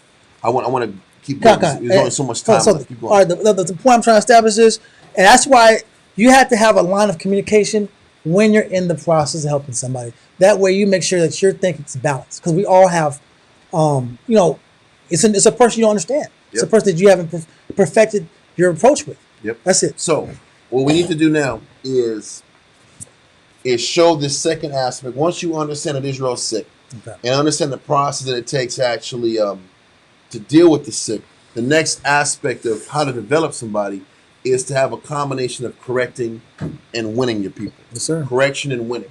So we're just going to be bouncing back with verses on correction and winning, correction and connecting. First verse we're going to go to is Psalms 94 and 16. Psalms 94 and 16, and I want you to give me Ecclesiasticus and the Apocrypha, chapter 4 and 7. In the Bible, it is 94 and 16 Psalms 94 and 16. And then in the Apocrypha, it's Ecclesiastes chapter 4, verse 7. Read that. When everybody gets it, it's cool. Psalms 94 and 16. Psalm chapter 94, verse 16. Who will rise up for me against the evildoers? Or who will stand up for me against the workers of iniquity? One of the things you have to understand is somebody has to stand up for what's right. God. And when you're sitting back here and you're trying to develop somebody, you have to have the courage to tell somebody the truth about themselves. You can't be so worried about hurting the person's feelings that you don't tell them the truth. I've seen a lot of spiritual relationships go south because a person just didn't want to tell another brother or sister the truth. So we have to make sure, if you really care about somebody, if you really love somebody, that you tell them where they're off, where they've gone wrong. Because if I'm really your brother, I gotta be able to tell you straight what's going down. If I really love you as a sister, I gotta tell you the straight way. Hell, if I got a child, I've seen so many brothers and sisters coddle their child and not tell them the truth about themselves. You have to tell your kid, if they're not strong or something, you gotta tell them. You can't coddle your kid. You can't sit back here and play with their emotions and tell them that everything they do is great. You can't do that. They're not going to be prepared for the world that way. You have to be able to tell your child the harsh realities about them. And once you show them the harsh realities about them, show them how to overcome their deficiencies. Because if you don't, you're doing them a disservice. And you don't want to sit back here and develop your child into a position where he can't take correction. He or she can't take being told that they're not doing good enough. God. A person has to be able to accept correction. One of the greatest challenges that we deal with young black males is that once I said we have to be a father to the fatherless, right? You know what that means? You have to tell a fatherless child that he's wrong. And most young men can't take checks. The young fatherless men can't accept being told they're wrong because they never had a father in their life enough to correct them and show them right. Half the issues we deal with in Israel is that Israel don't want to hear the truth about themselves. It takes men, women, children years to get to the point where they can accept the harsh realities about their conduct. When you tell a person how they're off, well, what do? They run from you. You don't care about me. You don't love me. What? So now I don't love you because I'm telling you the truth? There's a scripture that says that. Am I an enemy because I tell you the truth? This is the beginning of the battle. When you start showing people that they're off. And now, once I sit back here and show you that you're off, what do I have to do now? Now give me Ecclesiastes 4 and 7. Ecclesiastes 4 and 7. Apocryphal, right? Yep, in the Apocrypha. Get thyself the love of the congregation, and bow thy head to a great man. So along with me telling you that you have to change, I also have a responsibility to win you. I have to get the love of the congregation along with telling you that you have to change. I can't be so focused on being your friend that I don't tell you the truth. I can't be so focused on cutting you and telling you that you're wrong that I don't win you. If we're really about helping people, we got to show our people both sides.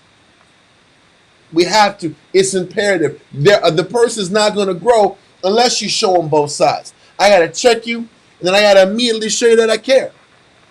Hell, a lot of times, right after I check you, I got to sit back here and come right behind it and show you there was no hard feelings. Because a lot of times, when you're spiritually immature and you get checked, you think that person has an issue with you. So what's the only thing the teacher can do after they check you? I got to come right behind you and say, hey, man, let's go grab a bite. Let's grab a drink. Let's go do something together. I have to show you that, hey, man, as hard as I'm coming at you, I'm not holding a grudge. This is not personal. This is only love. And that's how proper, healthy relationships are established. Correction, love. Correction, love. It can't just be fire, fire, fire, fire, or it just can't be love, love, love, love. It's got to be both. And even if a person doesn't accept the correction and love, you got to keep showing that same consistency. What kills us when we're developing somebody, we're not consistent in our development. We're not consistent in our checking and loving, checking and loving, checking and loving. What we'll do is we get tired of the person not appreciating what we bring it to the table and we back off of them. Then they think it's even more personal. But what's so important is I got to check you and I got to remind you, it ain't personal. I'm going to check you again because you are. But I'm going to still love you. I'm going to check you and I'm going to love you. I'm going to check you and I'm going to love you. Let's go do something. You know you off, right? Let's go. You listen, before we go here, you got to change. Let's go hang out. And we got to do it until they realize, oh, this person does care about me, but they have to check me too. And that process, you got to keep doing it until a person accepts it. That this is you. Yes, he's hard on me. She's hard on me. Stepdad is hard on me. Mom is hard on me. Stepmom is hard on me. This brother's hard on me. But it ain't personal. They expect better of me. They only want the best for me. But I got to keep doing that balance of checking and loving until the person that I'm working on sees it. It's objective. This is a And vice versa, too. Like when they buck up against you, you can't take it personally either. That's the point. And what happens is, and this is what happens with people with the best intentions. You check them, you correct them, you show them love, they blow back, and you get angry, you take them personal, and you back away. But don't you realize when people are negative and they're sick, they purposely back you off? They say things to push you off. They say things to run you off to justify a negative feeling they already got about you. And if you stay back, they say, see, they didn't love me. That's the hustle. They didn't love me. They didn't care. They ran off. When things got hard, they turn their back on me. How many times you deal with people? I've dealt with people like that. They purposely say things to try to run you off just to justify that you don't care. That happens in marriages a lot too. It happens all the time. This is why. What difference is it in the this is relationship the Bible. as it is with brothers and sisters? Yeah, I'm going to run you off. I'm going to say negative. I'm going to piss you off. I know what button to push to get you away. And if you take the bait, see, you didn't love me. You didn't care. The sisters don't care. But you know, damn, well, you said some filthy, dirty stuff to run them off. And this is why the teacher has to sit back here and deal in a position where I'm not dealing in emotion, anger. I can't get caught up in how you act. I can't take it personal. I have to be the better man, the better woman. I got to be the better stepfather, stepmother. And I can't let your sickness and all your little tricks get me to sit back here and stop showing you love. This is how I sustain my willingness to help you. Or in friendship, because it's the same thing in friendship. We end up being peers. Mm-hmm. We're peers in Christ. We're together. We came out the same generation. But I can't be this enabler and allow my peer to fall because I'm saying, hey, everything you do is right. Everything you do is right. You can't be a yes man. That's right. That's right. That's right. That's right. I don't know why everybody's tripping on you. Yeah. I can't be that person. I know. Because then my peer's going to fall. I got to live with the guilt. This person fell because I was dishonest. I want to feel crunchy because I tell the person, what I really thought. Mm-hmm. And that's why it's both. You got to be fearless when it comes to telling people the truth about themselves. That never can change. Tell a person the truth, but on the flip end, I have to show the love and I got to win you, and I can't take your crap personal. Mm-hmm. I can't take your blowback personal. It ain't personal. This is about the work. And that's why I say from the beginning, this is the occupation. The occupation is in how well you can deal with sick people. When you're at a hospital, what does that nurse have to deal with? Throw up, wiping butts, blood, all kind of nasty fluids coming out. Mucus, yeah. And they'll be like, hey, I'm helping the people. What do you think dealing with the sick people? Are you going to get thrown up on, pooped on, cussed at, vomited on? And I got to take this nasty vomit, this nasty poop that's on me, and I got to keep working like nothing happened.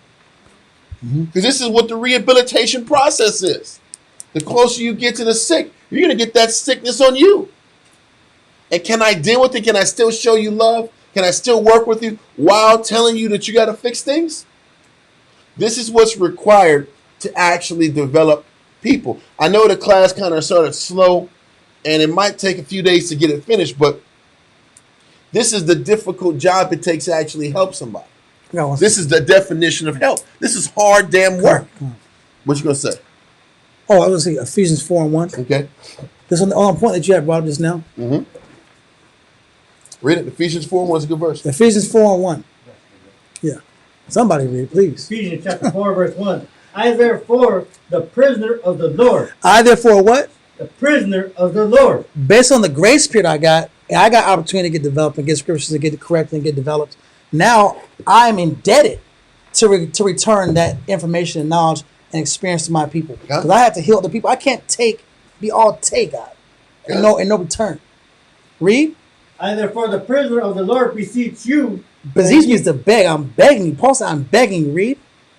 Beseech you that ye walk worthy of the vocation wherewith ye are called. So we're fighting. The real fight is that this person's offending me or flipping out or trying to get me to back off. I have to walk worthy of the vocation. Vocation means, it's a job. It says a trade or profession. Our trade is healing broken spirits. Mm-hmm. Our profession, jobs can be like a gig. It's a gig. This is what your career. This is my career. My career is helping my people. I'm a career builder. I'm a career teacher. I'm a career investor to the Israelites. Yep. To these people that are lost, and that I have to be a door for this person to walk through to get to Christ. They're not going to believe this in the invisible God. And I have to sit back here and take pleasure in developing people that are sick. And I find happiness in dealing with the next sick spirit, the next detached soul, the next broken spirit. And this is what we have to start conditioning ourselves mentally to handle? Can we embrace it? Are we willing to embrace this? Or do you want to sit back and run from all these spiritually flawed people that we confront every single day? And that's the point I wanted to make. And so being a wife, a spiritual wife, a positive wife is a vocation. Being a counselor, healer / teacher example is a vocation. Being a friend, being a good friend that doesn't let the person that you're developing with your generation fall. I'm not letting you fall because I'm making sure that I'm true to Christ in my vocation, in my career. Then I know, okay, cool. I'm going to have to, this is about the perfecting of the saints. I had to perfect my approach. I had to perfect my speech. Okay. I had to perfect how I deal with your emotionality and your maybe extreme nature.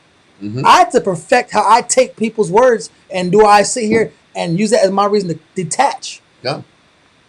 So this person that you're healing is really helping you, believe it or not. Their sickness is building your spiritual strength. And I gotta see it that way. Yep.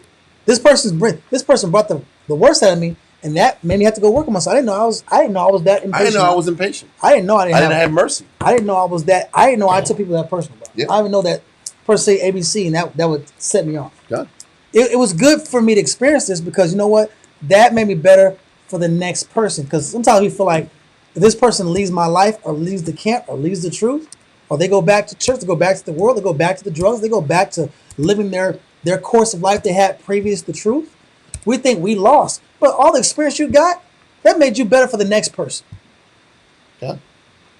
Okay. So let all that go and go to you did Ecclesiastes 4 and 7, right? I did Ecclesiastes. Okay. Let's do Proverbs 27 and 5 and then Matthew 23 and 11. So Proverbs 27, 5 and 6 and Matthew 23 and 11. Once again, we're just going to keep bouncing back. The reminders you got to correct and you got to serve the people around you. It's both. Proverbs 27 and 5. Read that. Yeah, Proverbs 27 and 5. Proverbs 27 and 5. Open rebuke is better than secret love. He lets you know open rebuke is more valuable than secretly keeping all these issues with a person quiet. If you know some person has issues, keeping it to yourself doesn't help their spirit. If you want to do somebody a favor, if you actually want to show them some love, tell them the truth. Tell the sister the truth. Tell a brother the truth. But as hard as you're going at their spirit, make sure you go as hard in winning that spirit. As hard as you want to go into correcting them, go that hard into winning them and showing them that it ain't personal. That's how you stay justified in Christ. Let that verse go. Matter of fact, what was verse 6? You don't want 6? Yeah, give me 6. Proverbs 27 and 6. Faithful are the wounds of a friend. Faithful are the wounds of a friend. It's a good thing to sit back here and check somebody. That means you give a damn about them.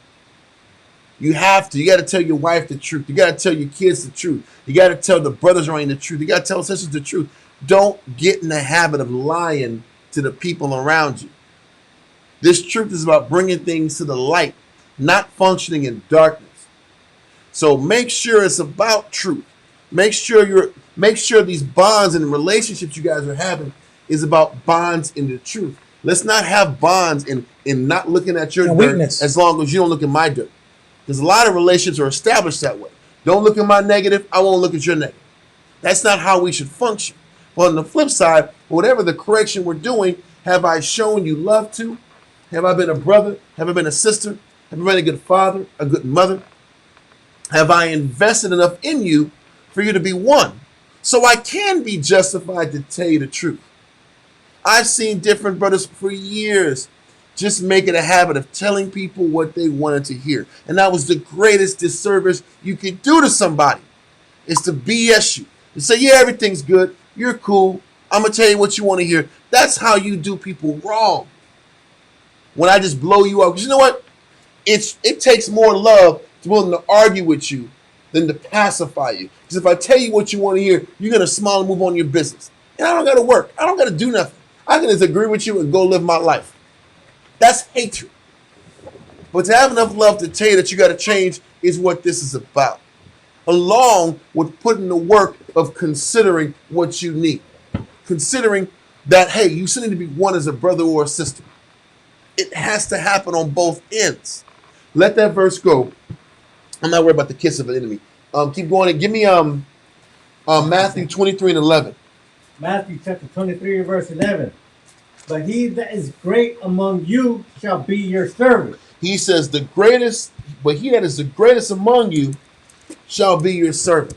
The one with the most experience has to go out of his or her way to make sure that you're one, to make sure that you have what you need.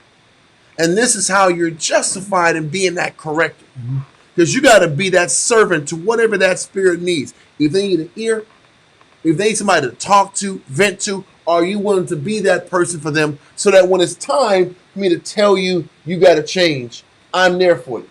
Yes. You gotta be willing to be inconvenienced. Exactly, because that's what servitude is. If I'm going to be a servant to you, that means your needs come before mine. And this is what winning your people is about. People, you know, the crazy thing is, the reason I'm going into this bouncing from correction to brotherhood, correction to winning people, because we're one or the other most of the time. Because I've seen a lot of people that want to check, cut, tear it down, cut, you off. Or you want to be the flatterer, the nice person, the giver. But a lot of us don't want to be both. Because to be both, you're going to have to inconvenience yourself. You're going to have to put yourself in a position where you're kind of feeling weird. Either you feel weird by giving to somebody, or you feel weird by telling people the truth. I was raised in a household that was about coming up straight. So that was easy for me. Telling people they off is easy.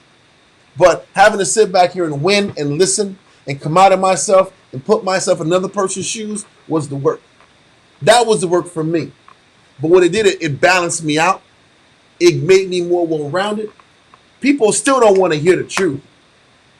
People still don't want to hear the truth about themselves, but at least a person can say, man, you know what? I didn't like what that person said, but this person has been there for me. And as much as what was being told to me makes me feel awful, I know this person means well. I might not like it, but I know he means well. I know she means well. And that's all you can ask for. People aren't going to agree with you half the time, but what can be said about you? Are they fair? Are you fair? Are you considerate? Or are they going to say you're cold? People aren't going to like it, the message anyway, because you're the person responsible for trying to get them to see themselves. But are there enough examples of you trying to help and check? They can hold on to. That they can hold on keep to their outlook tangibly to say, positive. okay, this person does mean better. I don't like it, but they mean better. That's what you have to work towards when you're actually trying to help somebody. Let that go. Go to 1 Timothy 5 and 20. And then you give me 1 Corinthians 9, verse 19 through 25. 1 Timothy 5 and 20. 1 Timothy 5 and 20. Them that sin, rebuke before all, that others also may fear. And that's the point. A lot of times when you're developing people, sometimes you're going to be in a situation where you got to cut them in front of other people. Because the reality is, righteousness has to be above making people feel good. This truth, this program cannot be built on tippy-toeing around problems. What this program is about is seeking out any problem that's around and getting it out in the open as quickly as possible, addressing it and moving forward. Find the next problem, bringing it out in the open, getting it dealt with, bringing it out, confronting it, moving forward. That's how you take care of business in general. Whether I'm dealing with paperwork, I'm dealing with dissension in the camp, negativity in the camp. Bring it out, address it, confront it, go over the scriptures, move on. Next thing, confront it, address it, deal with it, move on.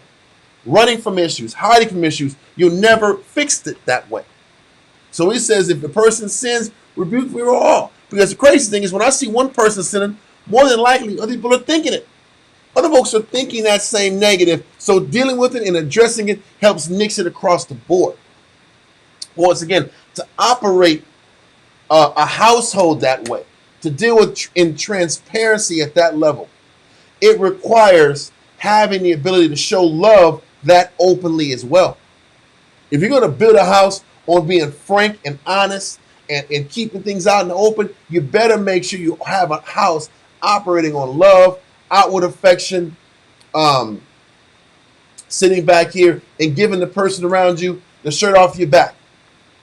It has to be both ends equally, or somebody's going to take offense to it. Oh, we finished that verse? Yes. Go to your verse, sir. It was 1 Corinthians chapter 9, verse 19 through 25. 1 Corinthians chapter 9, verse 19. For though I be free from all men, yet have I made myself servant unto all. He said, I might be free from all men. Meaning, I know what's right from wrong. I've given my life to this work. I know how to operate. And I might be free from all. He said, but I made myself servant unto all. Read on. That I might gain the more. So this is the point. With all the correction and the checking I might be doing of you, I've also submitted myself to what you need spiritually.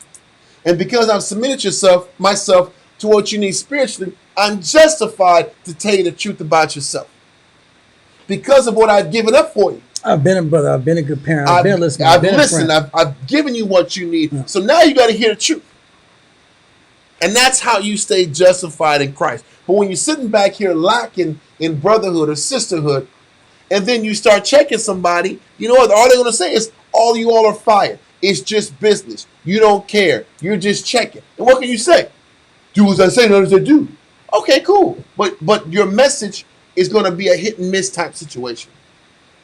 What you're learning in learning how to be a counselor and develop people, being blameless is key.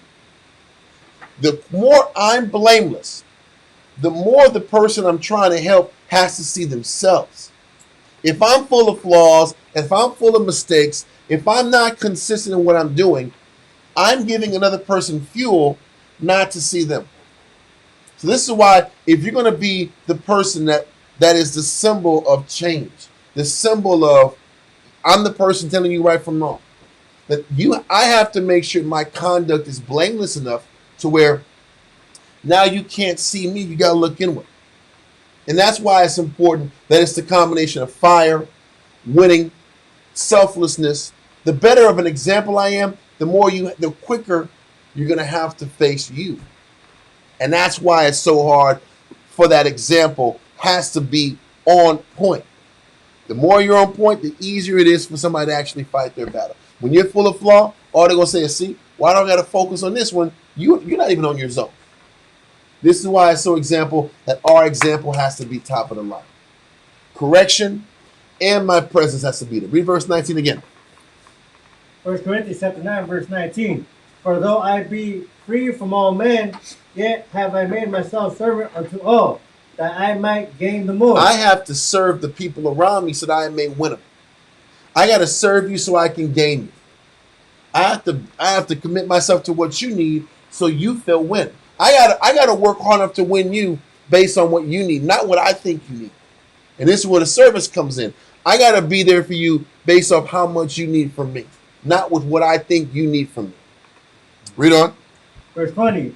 And unto the Jews I became as a Jew, that I might gain the Jews. Whatever the Jew needs, I gotta give it to him. Whatever this sister needs, I gotta give it to him. If my son needs more attention, I gotta give it to him. If my daughter needs more attention, I gotta give it to him.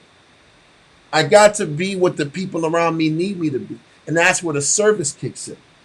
Read on. To them that are under the law, as under the law, that I might gain them that are under the law. The person that needs me to be perfect in the law, then I got to show them nothing but strength in the law. Read on.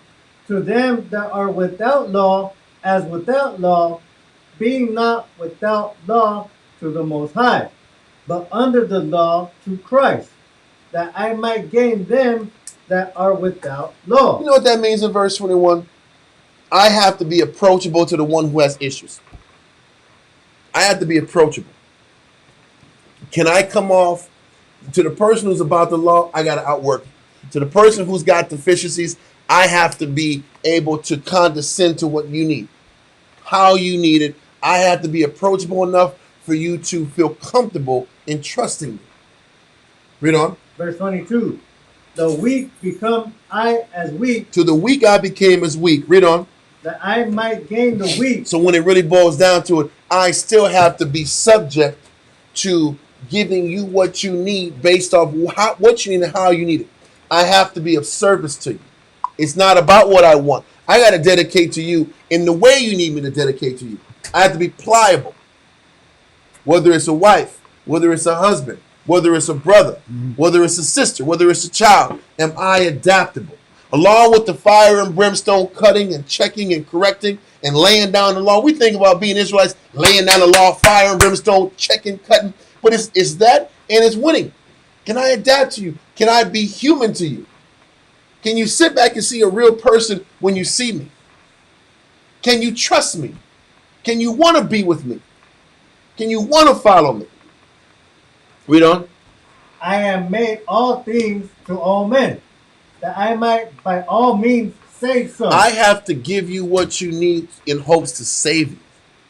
I got to give you what you need so that you can sit back here and feel comfortable in this relationship so I can check you, so I can correct you, so I can develop you. I win you, I connect you, I connect with you, so when the time is right, I can steer you the right direction. You see how there's a two-sided element to this development? It's brotherhood, love, sisterhood, winning you, so I can steer you right. So I'm building trust so you can learn how to follow me when it counts. And it's like This is real work. Con. What's that? No, it's like a sword. When a person is building a sword, they have to put the sword in the fire, heat the sword up. Then they got to beat on the sword, and then after you beat on the sword and come out the fire, then you have to put the sword in the water. You got to put the sword in the water for a period of time so it can cool off. Then you go back and put it back on the board, beat it some more, put it back in the fire. It's not all fire and it's not all cool off. And it's not all beaten. It's a process in the stage. One stage is fire, then I put it on when it's moldable. Now I'm going to go ahead and instruct it. I'm going to beat it. That beating is that instruction process. Then I put it in the water phase and it cools down. But if I keep it in the water for too long, it gets dull. it's going to rust. It's It's going to rust. If I beat it on too long, I'm not going to have a sword. I'm going to have something that's mush and warped. Exactly. If I just put it in the fire, it's going to melt. Yep. So I have to have some connection with this person to know the timing of my words, the timing and of this my is what statements. I said about being a master builder, because it's a delicate scenario. It's a time where a person needs fire. Then they need to talk. Fire. Talk. Then, hey, I need to remind you that I love you. Fire. Talk. Fire. I'm gonna win. Let's get out of here. Let's talk. Let's rap. Because how's the What's most going High on loves? with this? Vent to me. Talk what's going on with you. Come on. There's got to be both. And we have to be approachable on multiple levels. And I'm showing you that what I'm showing you is the magnitude of how hard it is and how great of a responsibility it is for us. And it can be done. We just have to be humble and have the willingness to communicate and counsel with others who do this on a daily basis. And if we practice this, we can all do a lot of good in each other's lives. We'll have great results out of our children, great results out of our marriages, great results out of our, the students. Exactly. And the goal is, I'm in the truth to prove that the truth makes you better. Yes. That's the purpose of truth. The truth is not to be here as a religion and we replace. apply this word? I'm replacing church with the truth. Yep. The truth is to come here and based on the knowledge of the Most High and based on me being Israelite, look at the improvement in who I am, in my manhood or my sisterhood or my brotherhood. Yep. So, okay, we got both verses, right? No, we done with 25 yet? Keep going. Yeah, keep going, sir. 1 Corinthians chapter 9, verse 23. And this I do for the gospel's sake. All this adjustment is what you do for the gospel's sake. And when you read about Paul, Paul was going to all these different foreign countries, Greece, Rome, Asia Minor, all these different countries Spain. with different cultures, different ideologies, different belief systems. And Paul had to sit back here and he couldn't push just hardcore Bible guy in all these different countries. He had to win the people, then teach. He had to cut and correct, then teach. And this was the challenge. But we do it. We make these adjustments. We put ourselves in these uncomfortable positions for the gospel's sake, for the word's sake. For all the good that the Most High dealt to us, we have to commit this to other people. Okay? We owe Christ. Read on. That I might be partaker thereof with you. Verse 24. Know ye not that they which run in a race run all, but one receiveth the prize? So run, that ye may obtain. The purpose is to sit back here and fight and run so we can sit back and attain in winning the people around us. Okay? Continue. 25. And every man that striveth for the mastery is temperate in all things. Uh-huh. Now they do it to obtain a corruptible crown, Yep. but we an incorruptible. Exactly. So what we're trying to do is sit back here and we go through all these adjustments and all these changes to get this incorruptible crown. So when the world, it says, in the world people try for these masteries and these perfections to get what they want in the world. We have to sit back here and set these goals to be great at teaching and winning people and obtaining that balance between fire and connection and fire and winning people so that we can sit back here and please the Heavenly Father. Be We should all effective. shoot to be perfect in this process over time. Let that verse go. We're jumping to Isaiah 58:1 and Proverbs 16:32. We had a couple more switches like this. Isaiah 58:1, Proverbs 16:32. Isaiah 58. Because once again, we're still dealing with the early aspects of how to counsel and develop Israel. This is a multi-layered class. It's really thick, and I know it can kind of drag on a little bit.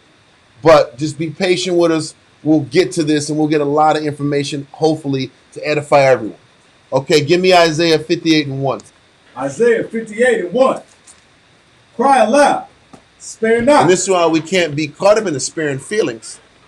I can't be afraid that if you cry or you feel bad from what I'm telling you, I can't worry about that. Somebody else give me 2 Corinthians 7:8 because that goes right along with this verse. Give me that before you give me the one I was going to give you. But we can't. He says, cry aloud, spare not. Read on. Lift up thy voice like a trumpet. Exactly. We have to have confidence and strength to sit back here and tell people that they have to change. Read on. And shew my people their transgression. We have to. That's our responsibility. Our responsibility is to tell people that they have to change. But we don't have to be rude about it. We don't got to be black-hearted people about it.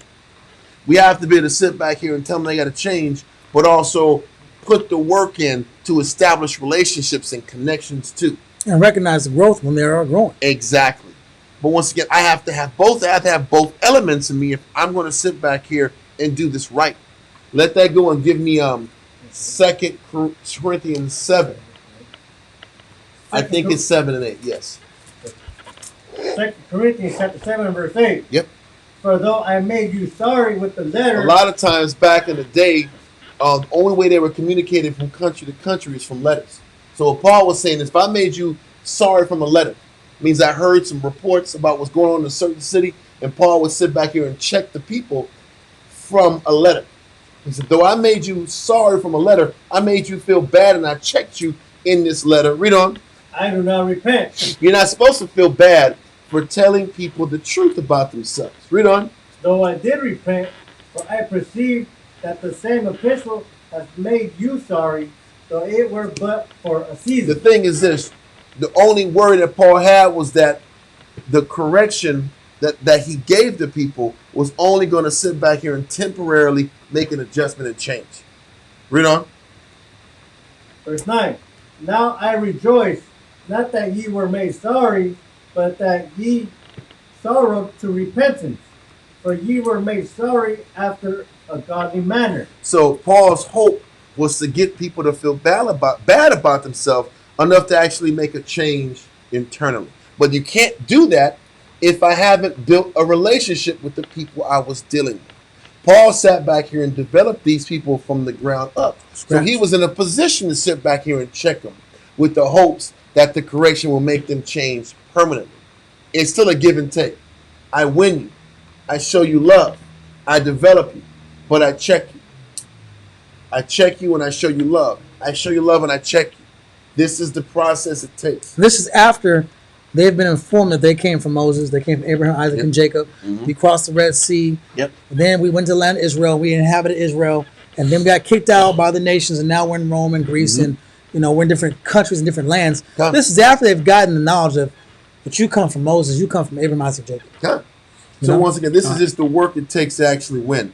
Let that go and give me Proverbs 16 and 32, because I don't want to go any further in that, because I'm not trying to drag in the changing aspect.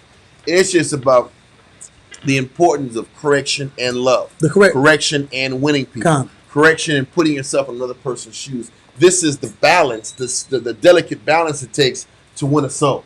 You got that in Proverbs? 16 and 32. There we go. Okay.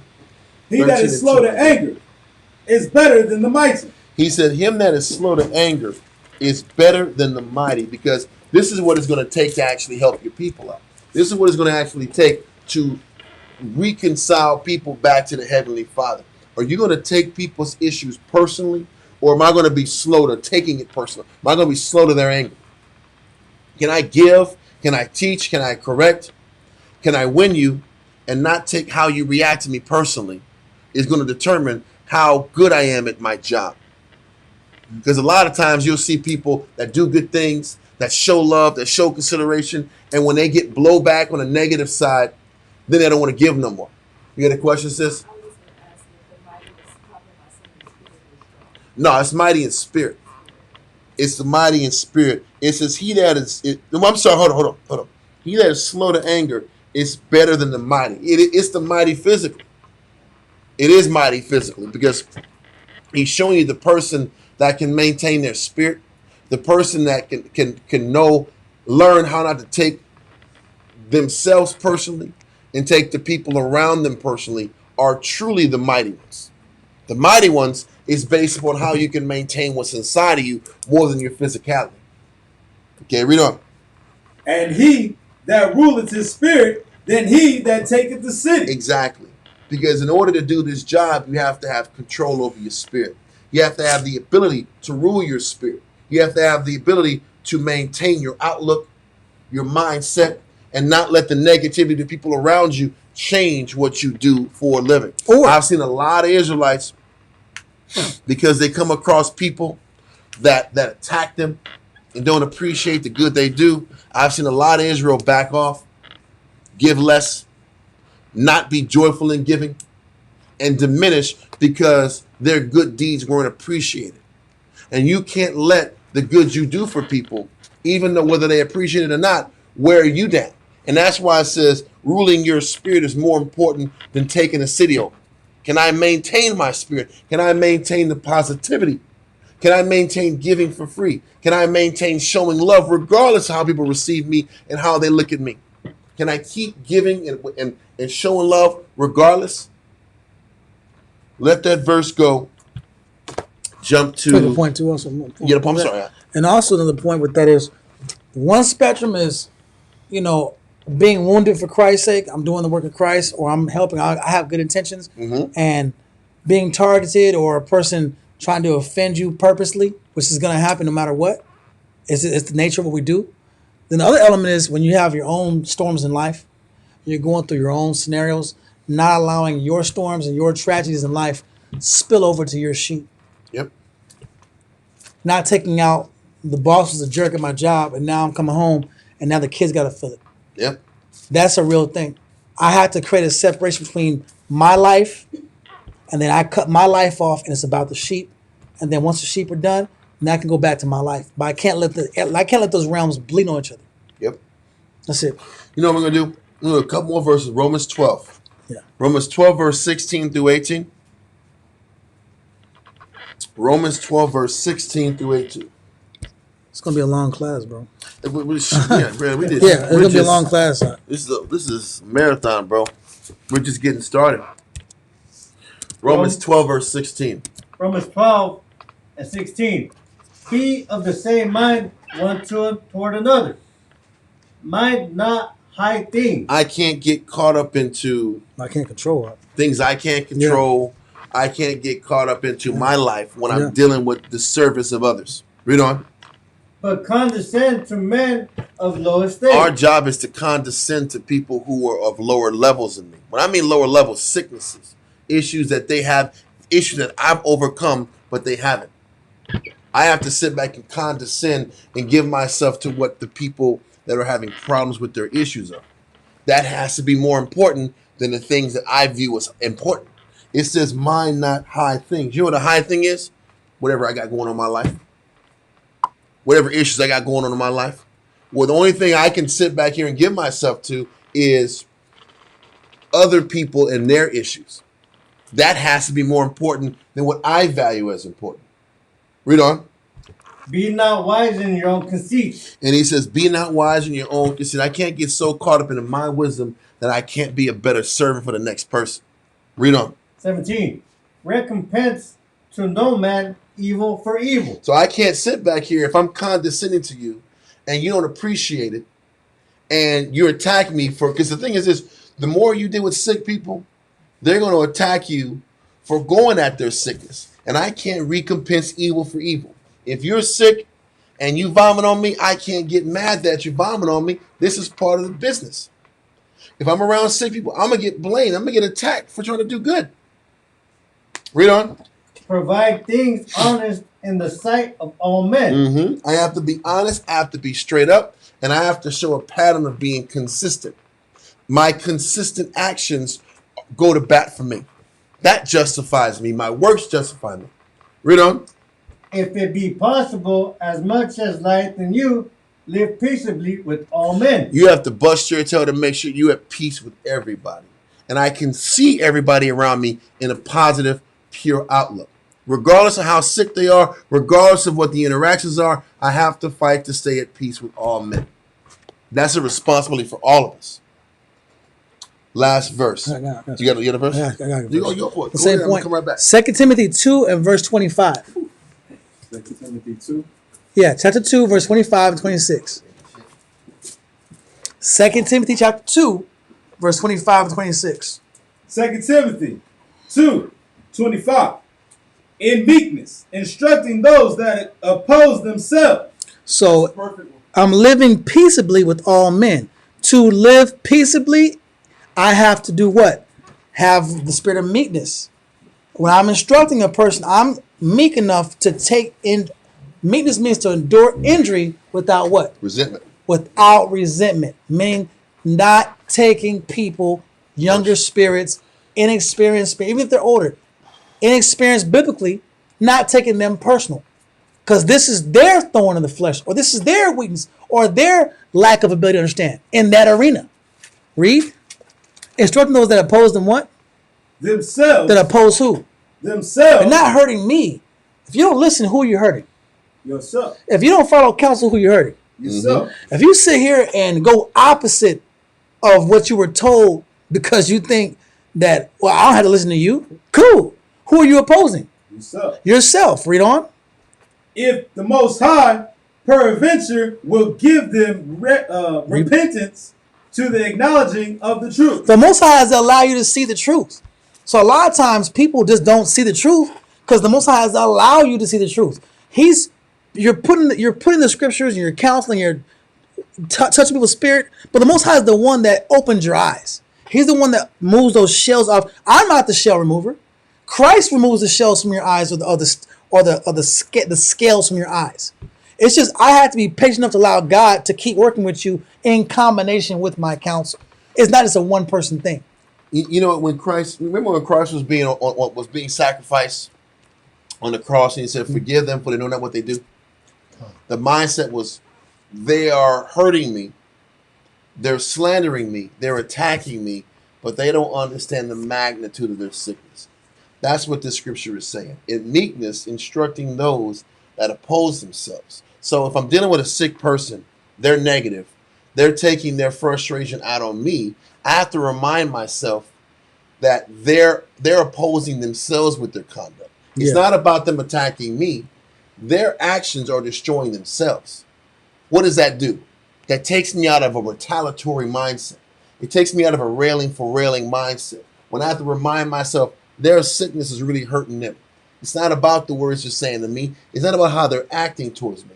They're really sick, and their oppositional mindset is destroying themselves. They might be saying words to me, might be doing cruelness to me, but it's not about what they're doing to me. It's about how their conduct is destroying themselves. And that is a meek way to look at issues with people.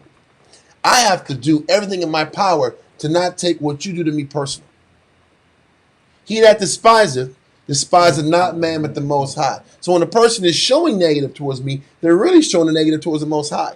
You see, I have to make sure that I don't make this personal against you and me. I can't make what you said to me about you and me.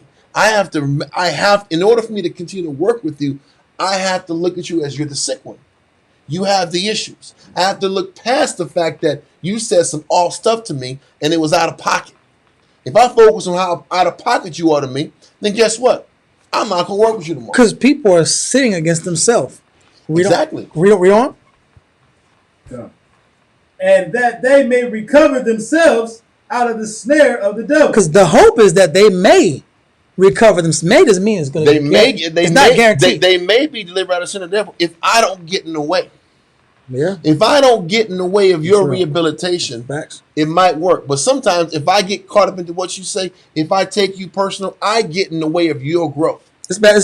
I'm a stumbling block. I can't be the stumbling block and the reason why you don't see yourself. So I can't take you personal. I have to stay poised. I have to stay in subjection so you can keep seeing you. I'm sorry, keep going. No, that's the point. Perfect. Clarity. Read on. Who are taken captive by him at his will. What does it mean to be taken captive by him as will? What it means is that this issue, that Satan can inflame this issue in you at his will. It's a small thing for the Most High to prick your insecurity and bring it out. This is a phone call away. This is it's an Instagram post away.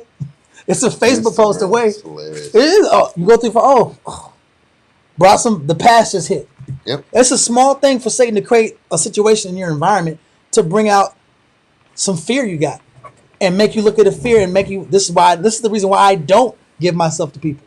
Okay. So understand that the sick person is taken captive by Satan and his will, and you understand that, but they necessarily don't see that. A lot of times, the person you're counseling don't see how they're affecting themselves. Yeah, they're doing the service to themselves. They're harming themselves. And what most people have learned to do is to find somebody else as the reason that they're going through what they're going through. So, as the teacher, as the person trying to help, you have to remove yourself from inflaming these issues.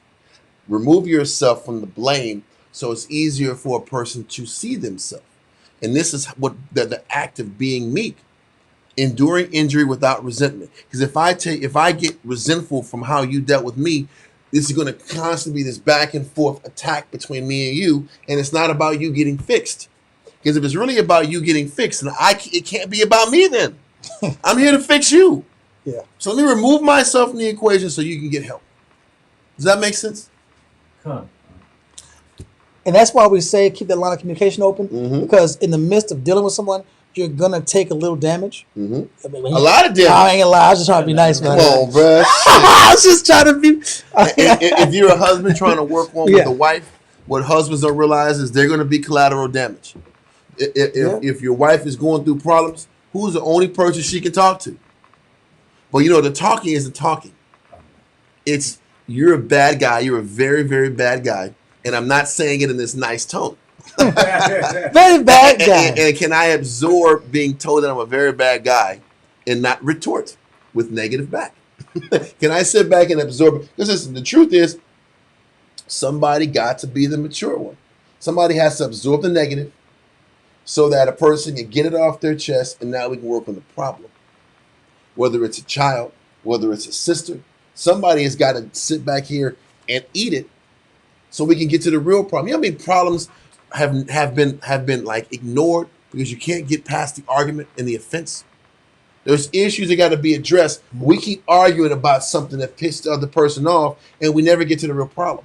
How many times does that happen when you're trying to deal with an issue? Why are you yelling? You can never You're get yelling. to it. You're disrespectful. You're yelling. You're out of You're order. yelling. We're going to deal with being out of order. Wow, we lost the whole problem. What about, listen, we're arguing about being out of order. That's 2 hours done. Now everybody's tired. 2.5 hours arguing about your Shemai, you're out of order. We never got anything accomplished. Because we're arguing about being out of order. You're out of order. That ding, ding, ding, ding, ding. That's how we got here. Hello. Can we find out why we're out of order? What a problem. But that's the issue. And a lot of times we're so caught up in the action and the attitude, we don't. Why you sassing me? Why you look at me like that? Why you acting like this? Now we arguing about how you acting like me and why you being all off. God. You out of the spirit. You out of the spirit. Yeah. You got the spirit of Jezebel on you. You got the spirit in you. It's like that's dumb, man. That's extreme, but you get my point. We're going into all these. You're out of the spirit. You ain't following me. Okay.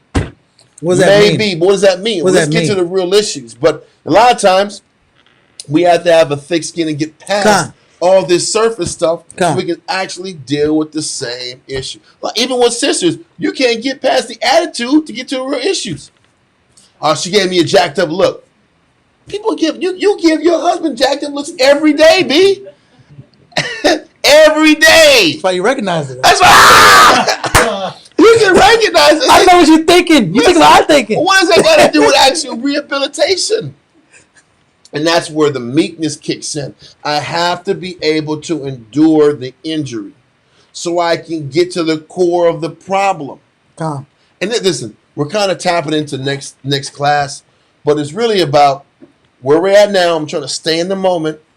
It's the first part was what? Understanding that dealing with your people isn't about just barbecues, having fun, talking about the law, and talking about tribes and Hebrew and fancy garments. It's dealing with sick people with sick issues. And once we understand that we're dealing with sick people and it's a long time it takes to rehabilitate, then we have to deal with the fact that I got to correct you and win you. While I'm correcting you, I got to win you. While I'm winning you, I got to correct you. And that's how the relationship has to be based off of. It's not, a lot of times when the sisters come together, it's about hanging out and shopping. Or brothers about, we find carnal connections. The connections that's supposed to bind us is winning people and correcting.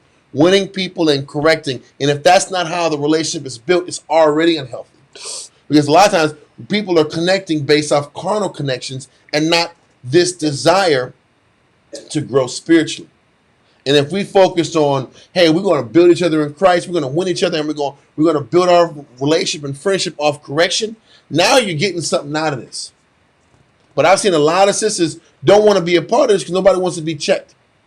I've heard sisters out of their face say, I ain't going to have no one tell me nothing. Well, you're in the wrong place, madam. Madame.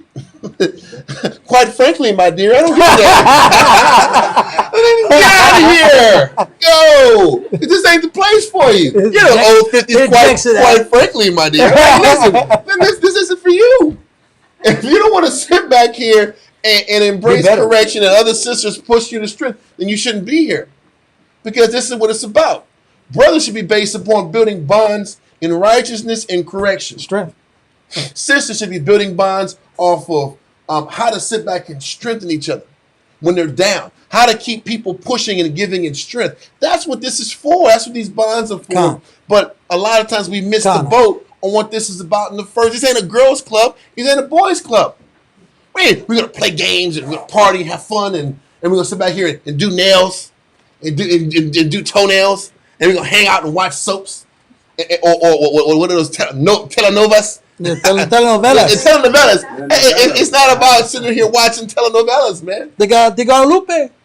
I don't know what that was. That's one. Actually, it's a pretty good one. What is it called? It's pretty good. What is it called? La Rosa de Guadalupe. It's banging on. It's banging on. I don't know what they're saying. It's awesome. That's what. Okay, listen. But that's not what this is about. Yeah. It's not about telenovas and fun and games. This is about building relationships based upon our shared interest in serving the Most High, building bonds in serving the Most High, and having a willingness to endure correction, which is and accepting correction. And if that's not what the relationships are built on, you're not going to be able to help anybody anyway. You're not going to be able to counsel anybody anyway. And that's what's important. One more verse, and we're going to shut it down for the night. Galatians chapter 6, verse 1 and 2. Galatians chapter 6, verse 1 and 2. Galatians 6. So funny. I don't give a damn. There's where the voice sounds over now. Damn it. Damn it. Okay, Galatians 6, verse 1 and 2. Galatians 6, verse 1. Brethren, if a man be overtaken in a fault. If a man or woman is overtaken in the fault, that means a person is head tripping, is negative in the mind, it's got issues with outlook, is angry, is bitter, is sad, whatever the issue is. Read on. Ye which are spiritual. The one who is supposed to be the counselor, the developer, the person who knows better. Read on. Restore such in the spirit of meekness. I have to restore you in the spirit of meekness. So I have to help you get through what's inside of you by me being meek. I have to help you by me not taking you personal. Meekness is to endure injury without resentment. So I have to be able to help you by me not taking your negative personal. When a person is angry, who are they lashing out on? The person they love the most. The person that's closest to them is going to get the lashings. And if I'm meek, I have to endure the lashings, endure the tongue lashings, endure the anger, endure the venting, so I can help restore you back to normal. And this is what the big bad Israelites don't teach enough of. Everything's about bravado and you're off and you're out the spirit and you're wicked. But really what it's about is I got to sit back here and allow you to vent. Look past your negative. Look past your damaging words so I can bring you back to normal. A lot of compassion. And that's love. But it takes maturity. When you're tripping, am I going to take your tripping personal? Or do I have the poise and the experience not to hold a grudge while you're venting, because the hope and the goal is to sit back and see what's really happening inside of you so I can restore you and help you.